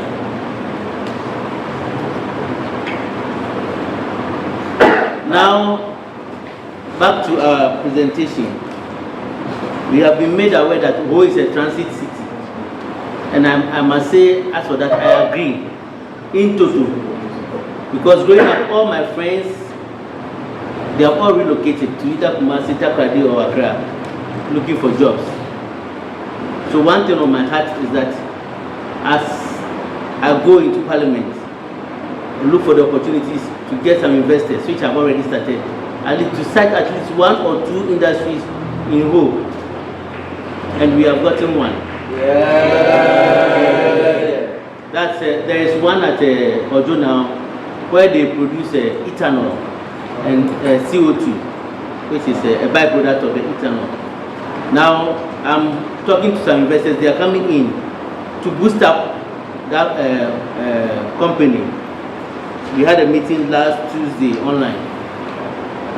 What they are using, they are bringing on board is that after the ethanol and the CO2, the byproduct, that is the cassava chaff, we have 2 options: either to turn it into feed for pigs or to turn it into energy. Then if it is feed for pigs, it goes on. People will go into piggery. Then they will buy the pigs. Now they will use the pigs to produce sausage, which is also another level of what? Agro business. Now the sausage will supply to our communities and also export. With one sausage factory in Ho, the number of people that is going to work, how do you call it? Employ. Then we are gradually shifting from transit city to a destination city. So that's in the pipeline. Then one other thing, the byproduct from the ethanol, that is the starch, will be used to process biodegradable plastics.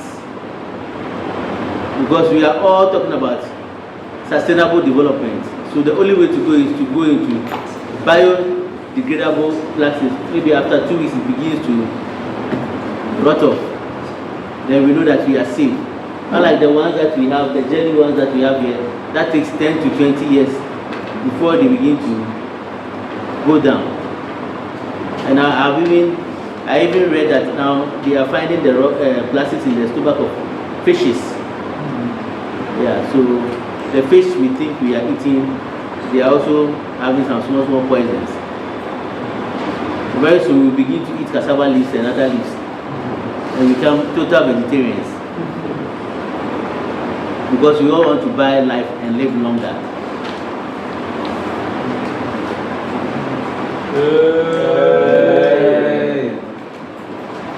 Honorable members of the Youth Impact Parliament, distinguished guests, young leaders and change makers. It's an absolute privilege to be addressing you today as a guest of honor. I'm thrilled to be here and to see so many passionate and dedicated young individuals gathered here today to discuss the well-being of the youth. As we all know, the youth of today are the leaders of tomorrow, but we must recognize that the journey to leadership is not an easy one. Many of you face numerous challenges, including mental health issues, academic pressure, social media anxiety, and uncertainty about your future. But I want you to know that your well-being matters, your mental health matters, your happiness matters, and your voices matter. Your voices matter a lot. You don't sit aloof. Now you have the social media, you can start a lot of campaigns using the social media.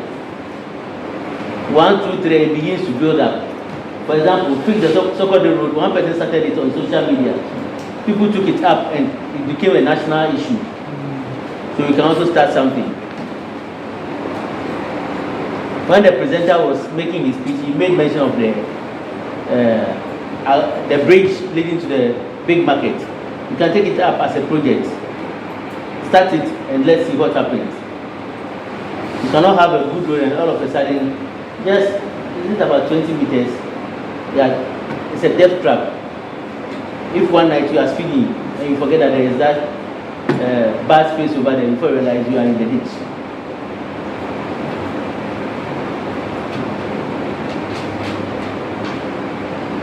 As a society, we have a responsibility to create a supportive environment that allows you to thrive. We must listen to your concerns, validate your emotions, and empower you to make a positive impact in the world. To the members of this Parliament, I commend you for taking the first step towards creating change. Your efforts to discuss, to debate, and find solutions to the issues affecting your well-being are crucial. Remember, well-being is not just the absence of illness, but the presence of purpose, fulfillment, and happiness. It is the ability to live a life that is true to who you are and to reach your full potential. As you continue on this journey, I urge you to prioritize your well-being, to support one another, and never to give up on your dreams. You are the change makers, the innovators, and the leaders that our world needs. I must say thank you very much for listening to me, and I wish you all the best in your endeavors.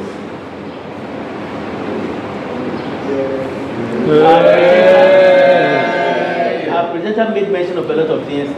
They are acts of rights, but we think that we have to go and ask somebody to give it to us. It is your right, because constitutionally it is your right to vote. Have that thing. So you can request for it at any time. You don't have to go and beg anybody. For example, if you are disabled and you realize that the building is tall and they have not created room, it is your right to make sure that the institution provides that facility for you. You can take to advocacy in any form. But one thing that I'm not too comfortable with is our civic participation. And that is a challenge to me. That's when I come to the forefront. I should create room for advocacy for the youth so that they get enlightened, so that they get into a mainstream politicking, to advocate for change on a lot of issues. The more you advocate, the more you get it. But if you sit there and think it will be human rights, the lawyers will say it's not justiciable. It's enshrined, but some of them you have to go and get it. You not sit down for it to come to you.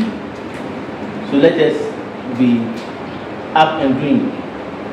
So with this platform, I believe that a lot of us are going to be open to a lot of things. Then we can now educate other people. Let us not live here and keep the knowledge we acquire from here in our pockets and go and sleep.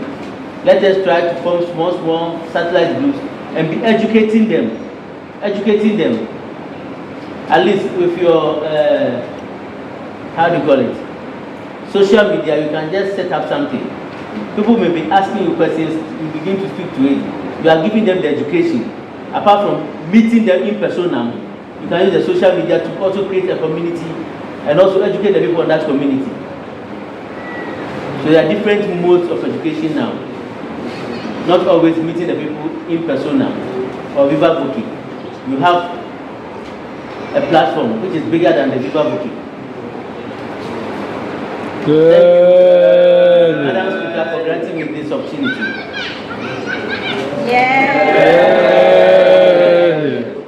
Thank you so much, our honorable elect for the mandate.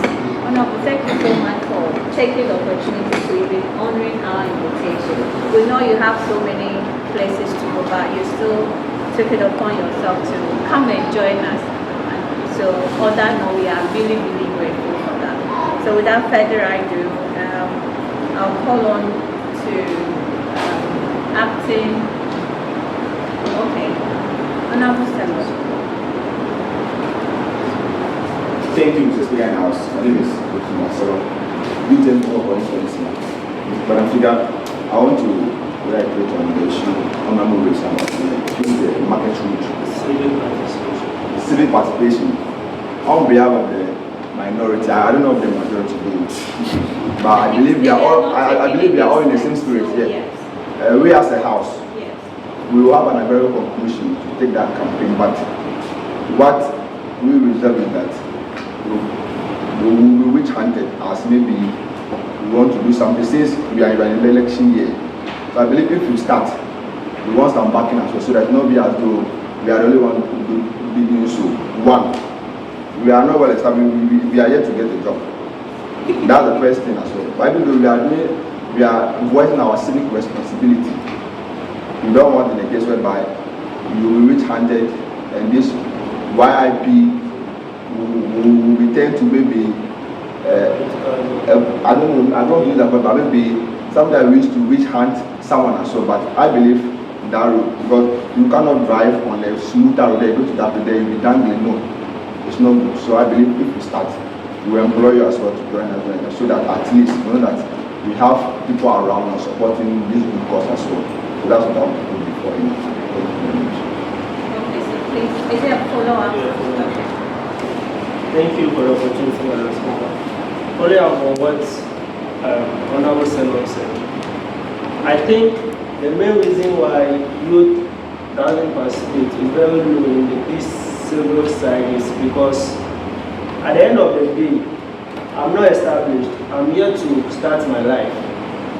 And I go and advocate that they should do road, they should do this, they should do this. It looks like you are challenging some people in political power. And looking at this, it tends to seize a lot of opportunities for you.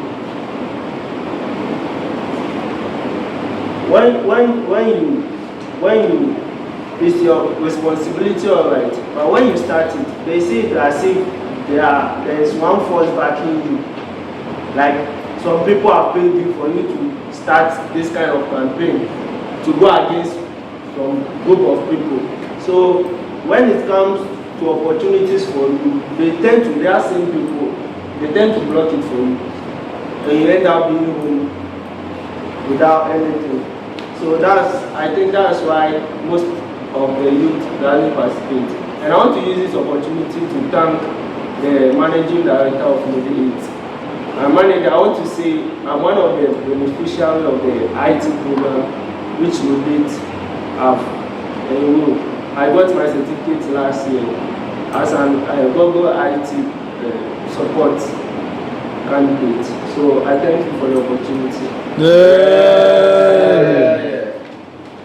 Thank you so much for that one. I think I solely agree with you, especially when we the youth want to take up something. Recently, one lady was laid off from the health sector simply because she started with this advocacy. And then at the end of the day, she came back and said, please, you are no longer working with us. So does that mean that we have to keep quiet and not to talk?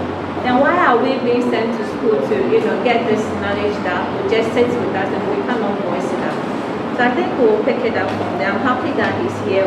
At least when we start, he'll be able to support us so that at the end of the day, we are all starting to get a job. Now because of this, you can't work. That is the mental slavery, right? At this moment, depression and everything will set in. There's no way we can participate in a civil activity. So I think we'll pick that from there. On that note, I'll call on Honorable Robert, acting majority leader, to move the motion and equally give the remarks for the adoption of the report. Thank you very much, Madam Speaker and the August House. Yes, it's been a long day sitting here and hearing this impactful information or talk from our guest speaker. Yes, so first of all, I will congratulate all of them for the knowledge imparted onto us.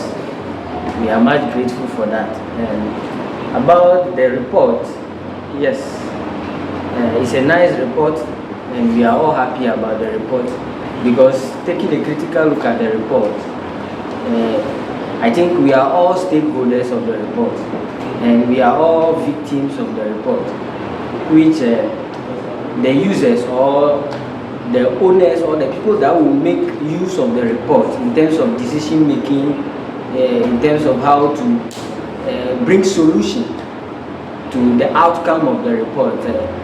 I plead that those people will take a critical look at that and make sure that the problems being identified will be solved. And also I want to use the opportunity to thank our PC very much for that encouragement word from him to us. So I'm so grateful. I therefore move for the adoption of the report. Thank you. Thank you so much, acting majority leader. So I'll call on Honorable Hubert, the minority leader, to equally second and give remarks as well. All right, thank you very much, Madam Speaker, for the opportunity. Thank you very much, Managing Director, for Note 8, and then thank you very much, our PC, for your words of encouragement. So this report has actually highlighted a lot of concerns that youth of who are facing each and every day, being it health-wise, civic participation, and then what, employment opportunity. But one key thing to my heart that I've set my eyes on in the report is the gap between the education and then the employment. So we could notice that, to me, education is actually on the rising whole, actually. So looking at the percentage, I think it's even low. And then comparing it with the economic opportunity, which is 50%, to my knowledge, or what I've witnessed so far, going to my 5th year of staying whole year, I would say it's actually high, because there are absolutely no jobs available for the youths to actually chance on right after education here. You see that a lot of people are going out to wherever that they are coming from, or some are going back to Accra to go and what, hustle or what, search for what, a good opportunity for themselves out there. So that's why you say who is actually a transit city, not a destination. So I think this report shouldn't just lie on the table of the major stakeholders. It should actually be taken into what? Action. Action should be what? Taken as soon as possible, because you've already stated one project that you are coming to take on, which is the children's park. Brilliant one. Honorable PC also touched on the employment opportunity also coming on our way. These are the things that we are all expecting as youths of this city. And then what? Also taking our health. I know NGOs are also doing well in the health sector, where one of the NGOs where I belong to, which is the Lions Club International, they also yesterday also spoke on the mental health, and also coming next week, which is Saturday, they are actually coming to speak on diabetes also in one of the secondary school here in Go. So I think in total, all stakeholders have to take keen interest in whatever the report has stated. If not, we are not making headways.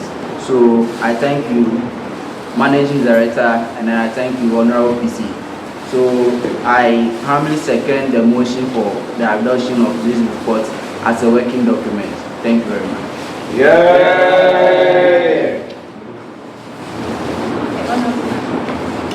Thank you for the opportunity, Madam Speaker. Madam Speaker, when you look at the other paper for today, there is no item for debate. So I think it would be very nice if we adopt the report and later debate it in our next sitting. I think it will be better, because I know members here have a lot to say on the report. So I think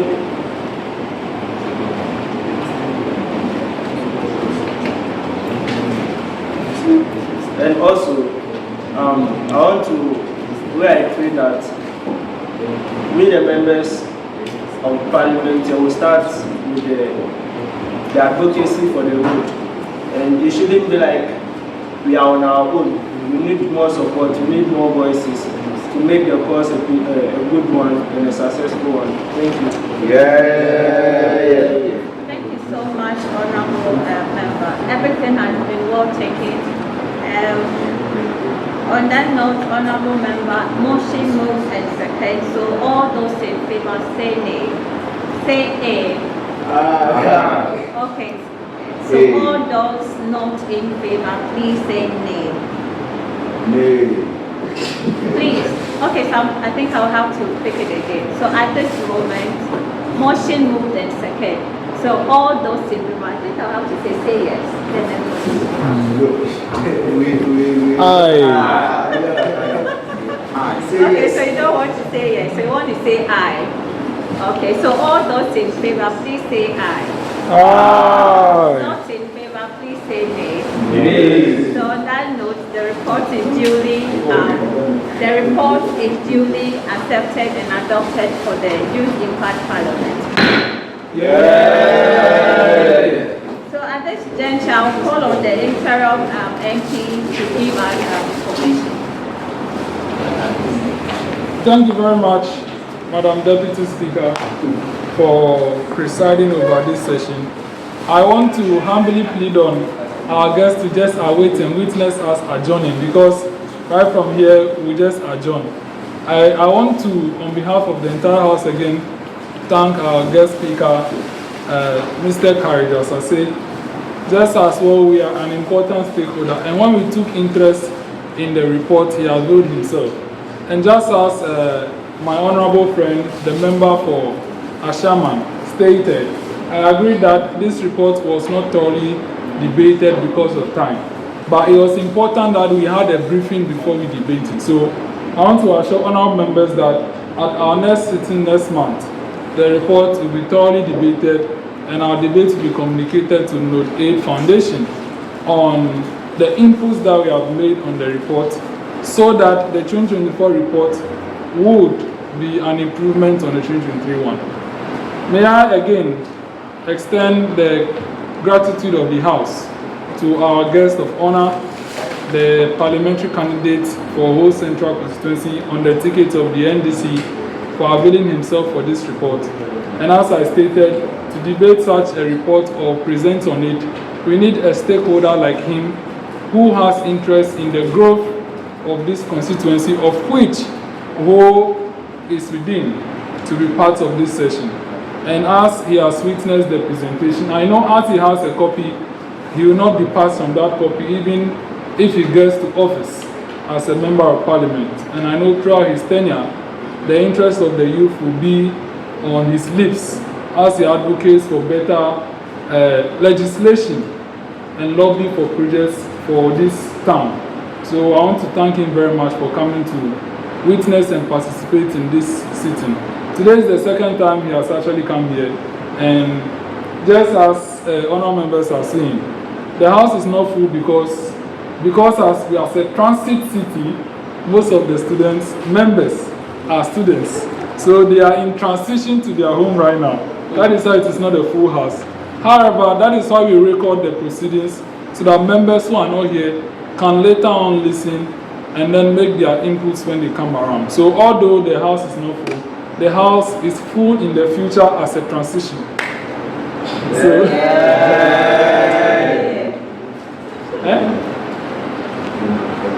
yes, so that is it. Thank you very much.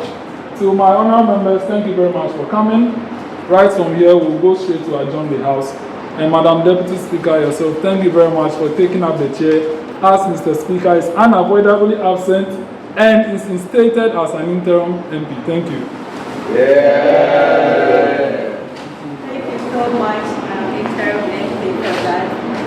So on this note, we'll be adjourning soon, but I also want to take this opportunity to say a very big thank you. Well, the setting is not in, as we all see. You can see there are lots going on over here, but at the same time, we've been able to deal with your presence, and we are super happy for that. Kindly put down all your questions that you want to ask, especially when we meet next to debate basically on the report. I believe you have a lot to say, not just on education, not just on health, not just on community, mental, whatsoever, but you have a lot. So kindly put all of them down to our next session. On that note, the House is adjourned until further notice.